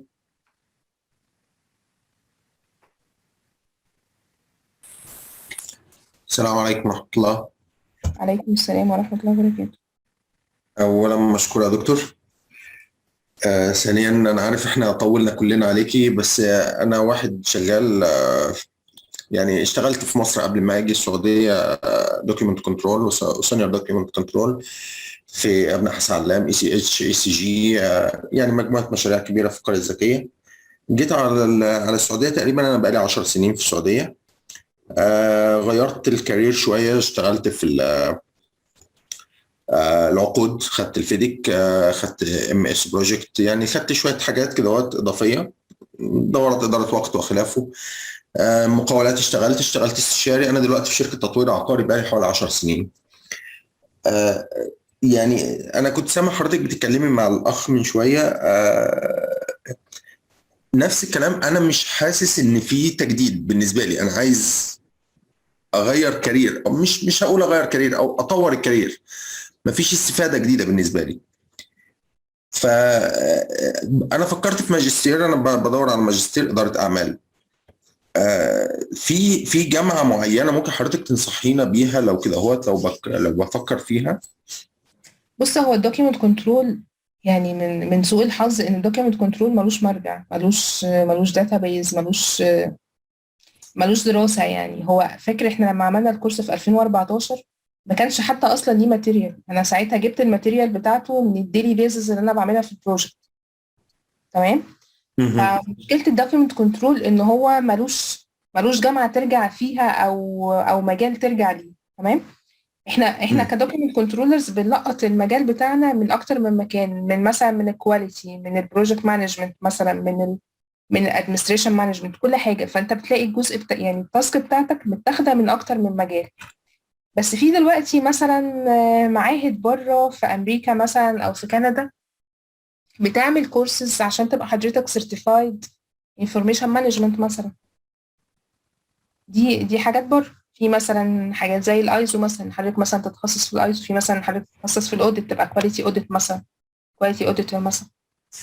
ففي مجالات تانية. بس حضرتك لو انت خلاص انت دماغك انت تكمل document control، ففي حاجات تانية في document control بس تبقى certified مثلا information مثلا specialist مثلا. هو انا لو هنتكلم على مسمى كمسمى وظيفي، انا مسمياتي الوظيفيه كتيره جدا جوه الشركه عندي. يعني انا سينيور بروجكتس ادمنستريتور وبرشيسنج، انا المساعد الاداري الرئيس التنفيذي، انا مسؤول الجوده في الشركه، انا دارس فيديك زي ما قلت لك، انا العقود كلها تحت تصرفي، العقود الانشائيه. بس يعني هقول لك ايه، مفيش جديد بالنسبه لي، مفيش حاجه انا بتعلمها جديد. يعني ما شاء الله انت حضرتك النهارده انا داخل الكورس اللي انت قلتيه كله تقريبا انا عارفه، يعني تنشيط طبعا لذاكرتنا، بس يعني الواحد عايز جديد، عايز اعرف جديد، عايز ادرس جديد. مش عارف، انا بس عايز اسال حضرتك في النقطه دي، ايه اللي ممكن واحد يدرسه جديد؟ يعني الايزو عندي، انا لو على المسمى انا ماسك الايزو في الشركه، لكن مش سيرتيفايد طبعا. بس ايه ادرس ايه؟ يعني انت لو كنت سيرتيفايد هيبقى ده بالنسبه لك احسن. وبعدين بالنسبه لك هيبقى حاجه احسن. بص، هو وبعدين دي محدش بيبقى عارف، بعدين دي في ايد ربنا. انا زي ما كنت بقول للاستاذ قبل حضرتك، يعني انا ما ببقاش عارفه بعدين دي. انا لما بروح اخد كورس او بروح اخد ورك شوب او بروح اعمل اي حاجه، ما ببقاش عارفه بعدين دي هتيجي فيها ايه. تمام. انا ببقى قاعده زي حضرتك كده زهقانه، مش لاقي حاجه اعملها الفتره دي. تمام. عندي شغلي وخلاص. بعد حضرتك عارف بعد سنتين من المشروع او 3 سنين من المشروع انت بتبقى عندك الشغل كله كوبي بيست. خلاص بقى البروجكت عندك. وانا بقول لحضرتك انا بقالي 10 سنين في الشركه، مسكت بدل المشروع حوالي 8 مشاريع لشركتنا، وكنت ضابط اتصال مع الشركه الام بتاعتنا، فكنت انا اللي ماسك لهم برضو الاداري المشاريع لكل المشاريع بتاعتهم، حوالي برضو 8 مشاريع كوبي بيست كوبي بيست كوبي بيست. بقت الموضوع بالنسبه لي ممل شويه، و10 سنين كتير. وعارفه يعني نفس اللي انت قلتيه من شويه، ان برضو السوق مش محتاج اي ريسك ان الواحد يحاول يعمل شيفت لاي شركه تانية. الدنيا ضبابيه تماما. انا في السعوديه، فالدنيا برضو عندنا مش حلوه قوي. فالكلام ايه يعني انا بحاول اطور نفسي ومش عارف، يعني محلك سر. ما هو حضرتك اللوكيشن بتاع حضرتك لو تنصحينا حل قدامك غير السوفت وير، يعني غير السوفت ستادي، ان حضرتك تذاكر حاجه على الانترنت امتحانها بره وحضرتك تشوف مكان بيبروفايد الامتحان ده. خليني ابعت لحضرتك شويه لينكات مثلا عن الكواليتي مثلا، او عن الاوديت مثلا. يعني مش عارفه ممكن يبقى مجال حضرتك. انا اخدت سيجما 6، اخدت سيجما 6 واخدت فيديك، وخدت دورات اداره وقت، دورات في الام اس بروجكت، يعني حاجات كتير اخدتها. ويعني في اللي بينفع في معلومه وفي اللي ما بينفعنيش. فيعني اللي ما بينفعنيش طبعا بتيجي بعد فتره بدون تطبيق، بتلاقي الموضوع خلاص. يعني الام اس بروجكت بالنسبه لي اعرف بس ان انا اقرا لكن تمام. بدون تطبيق مفيش. فانا هتتجه بقى للبروجكت مانجمنت مثلا. لو حضرتك ما درستش حاجه على البروجكت مانجمنت تبتدي تبص فيه، يمكن دي هتفيدك شويه، هتحسسك شويه ان انت فاهم ان ديتيلز السكوب بتاع البروجكت عندك، الدنيا ماشيه ازاي، الدنيا بتبقى في مشروع هتقول هو ممكن، بس برضه بدون تطبيق، لان احنا عندنا في شركتنا الموضوع لا يعني يا تخصصي فندم، زيادة، يعني مهندسين هتطبقه البروجكت مانجمنت حضرتك هتطبقه في كل حاجه، حتى في وقتك، يعني حتى في حياتك الطبيعيه. يعني انا البي ام بي دي فرقت معايا كتير ان انا طبقتها في حياتي الطبيعيه. يعني بقيت انا عارفه مثلا، يعني هقول لك مثال صغير. مثلا انا مثلا لما حد بيطلب مني شغلانه، عارفه ان الحاجه دي هتاخد مني مثلا نص ساعه، تمام. احنا اتعلمنا في البي ام بي ان انت تعمل ريزيرف لكل حاجه في حياتك، تخلي فيه فائض كده او تخلي فيه هامش لاي حاجه في حياتك، لان ما صحيح. تضمنش اي ريسك هتحصل معاك. فبقيت بدل ما انا اقول له ان دي مثلا هتاخد مني نص ساعه، بقيت اقول له مثلا هتاخد ساعه الا ربع، هتاخد مثلا مني اكتر من ساعه مثلا، تمام. ده عملت لنفسي اتعلمناه ريزيرف بالخبرة يا ده. باشمهندس. ايوه ده بالخبره، وده انا انا بقيت كبير فاهمه مش ان صغير انا على بطبقه في فكرة. حياتي بعدين. تمام. ما ده مثلا بي ام بي انا كنت بطبقه في حياتي الطبيعيه عادي، بس ما كنتش فاهمه هو ليه انا بعمل كده. فهمت بعد ما درست مثلا البروجكت مانجمنت ان حضرتك بتسيب الريزيرف ده لاي ريسك ممكن يقابلك، تمام. ممكن لا قدر الله وانت شغال الجهاز عندك يعطل، ممكن حد يطلب منك تاسك تانية، ممكن يجي في الوقت ده حد يطلب منك ميتنج مثلا او تعمل اي حاجه. فالريزيرف ده بيخليك يعني تبقى مش مضغوط في الوقت، وبيخليه كمان على المستوى الشخصي للناس ان هو لما يجي يطلب منك حاجه عارف ان انت مش فاضي تخلص له الحاجه دي في 10 دقايق وتديها له. فهيبقى عامل دايما ان انت دايما مشغول وفي ايدك حاجه تانية هتخلصها وبعدين تديله المعلومه. انت لو اديت له المعلومه طول الوقت، اول ما بيطلبها هو يتعود منك على كده. فانت لو انت مشغول هو مش هيقبل بالاكسكيوز ان حضرتك مشغول بتعمل حاجه تانية. دي حاجه مثلا اتعلمتها من البروجكت مانجمنت مثلا، بقيت بطبقها في حياتي كلها. لو انا عندي ميعاد، بدل ما ادي الميعاد الساعه 9 هبقى انا هناك في الميعاد 9 ل 10. ممكن يحصل ريسك لاي حاجه ايا كان، تمام. فهو ده بقى اللي بيخلي حضرتك فكر حضرتك يروح لحاجه تانية. الكواليتي برضو لما جيت اطبق مبادئ الكواليتي بتاعت المانجمنت برضو بقت مختلفه، فاهمني. فده المجال اللي ممكن يفيد حضرتك ان هو يخليك تفكر ويخليك تركز بره الكارير اللي انت خلاص بقى انت بقيت حافظ فيه كل حاجه كوبي وبيست. يعني ده من وجهه نظري، وبرضو الموضوع يرجع لك. دكتور ابراهيم لو حضرتك عايز تتفضل اتفضل. السلام عليكم. عليكم السلام ورحمه الله وبركاته. متشكرين على المحاضرة القيمة والممتازة، جزاك الله ألف خير وجعله الله في ميزان حسناتك، الله يبارك فيك. أولا يعني كل بنود المحاضرة ما شاء الله، يعني تعتبر عاوزة محاضرات تانية كل واحد فيها، مش ما ينفعش. لا دي انترودكشن بس، احنا لسه ما بدأناش، احنا لسه بنصح. ما أنا فاهم، بس يعني الفكرة إن كلمت الاثنين مهندسين اللي قبل كده، وطبعا يعني المفروض ان كل واحد فيهم ايا كان الليفل بتاعه في البوزيشنز لازم يكون في كل انسان عنده طموح ولا مش هيكبر. كل انسان يكون عنده رغبه انه يطور من نفسه، ولو حتى المكان اللي هو فيه كشركه، في شركات بتطور موظفيها، في شركات ما عندهاش كفاءه انها تطور الاستاف بتاعها، وهكذا. لازم هو يطور ويدور على مصلحته وهيوصل فين، وعاوز النهارده فين وبكره يبقى فين. موضوع السوق وموضوع الكورونا اللي حصلت، وموضوع المشاكل اللي بتحصل في المشاريع وتوقف مشاريع واستمرار مشاريع، يعني دي سنة الحياة والدنيا معروفة، مفيش مشكلة. بس لازم الإنسان إن هو يعني زي ما أنت قلت كده، إن يبقى في عنده يعني بلان إيه وبلان بي. إن أنا شغال على ريسك، والريسك دوت بيبقى له ليفل معين بيبقى موجود خلال البرسنتج يحافظ عليها، إنه ممكن يداوم، ممكن يدنه في الشغل دوت شهور سنين سنة الله أعلم. بس لازم يكون في عنده خطة إنه مش هيدنه في الشركة ديت، لازم يطور من نفسه، يا يطور ويضيف قيمة للشركة، يا يروح لمكان يضيف له قيمة. تمام. فالباشمهندس اللي اتكلم من شوية والزميل اللي قبله ان انت ما انتش عارف يعني مفيش ابديت. لا، كل مهنة فيها ابديت باشمهندس، كل مهنة حتى العامل في عنده ابديت، عنده ابجريد، بيطور من نفسه، بيطور من التولز بتاعته والسكيلز بتاعته. والمانجمنت له درجات، في ليفلز كتير فيه، والريسك له ليفلز كتير وهكذا. فلازم هو كل انسان لازم كل واحد من حضور الساده الموجودين جزاهم الله خير لازم يبقى عندنا هدف نطوره، ما يبقاش عامل زي الموظف الحكومي اللي عندنا، معلش مع احترامي لكل واحد فيهم، الوالد وغيره وغيره، يعني يروح الصبح المكتب ويروح الظهر والسلام عليكم، كل يوم يكرروا زي ما هو قال من شويه. على ما فكرة بشوفش جديد. حتى برضه موظفين الحكومة بيبقى عندهم ابديت، يعني انت ما تتخيلش ان هو حياته الروتينية دي ما فيهاش حاجة بيتعلمها جديد.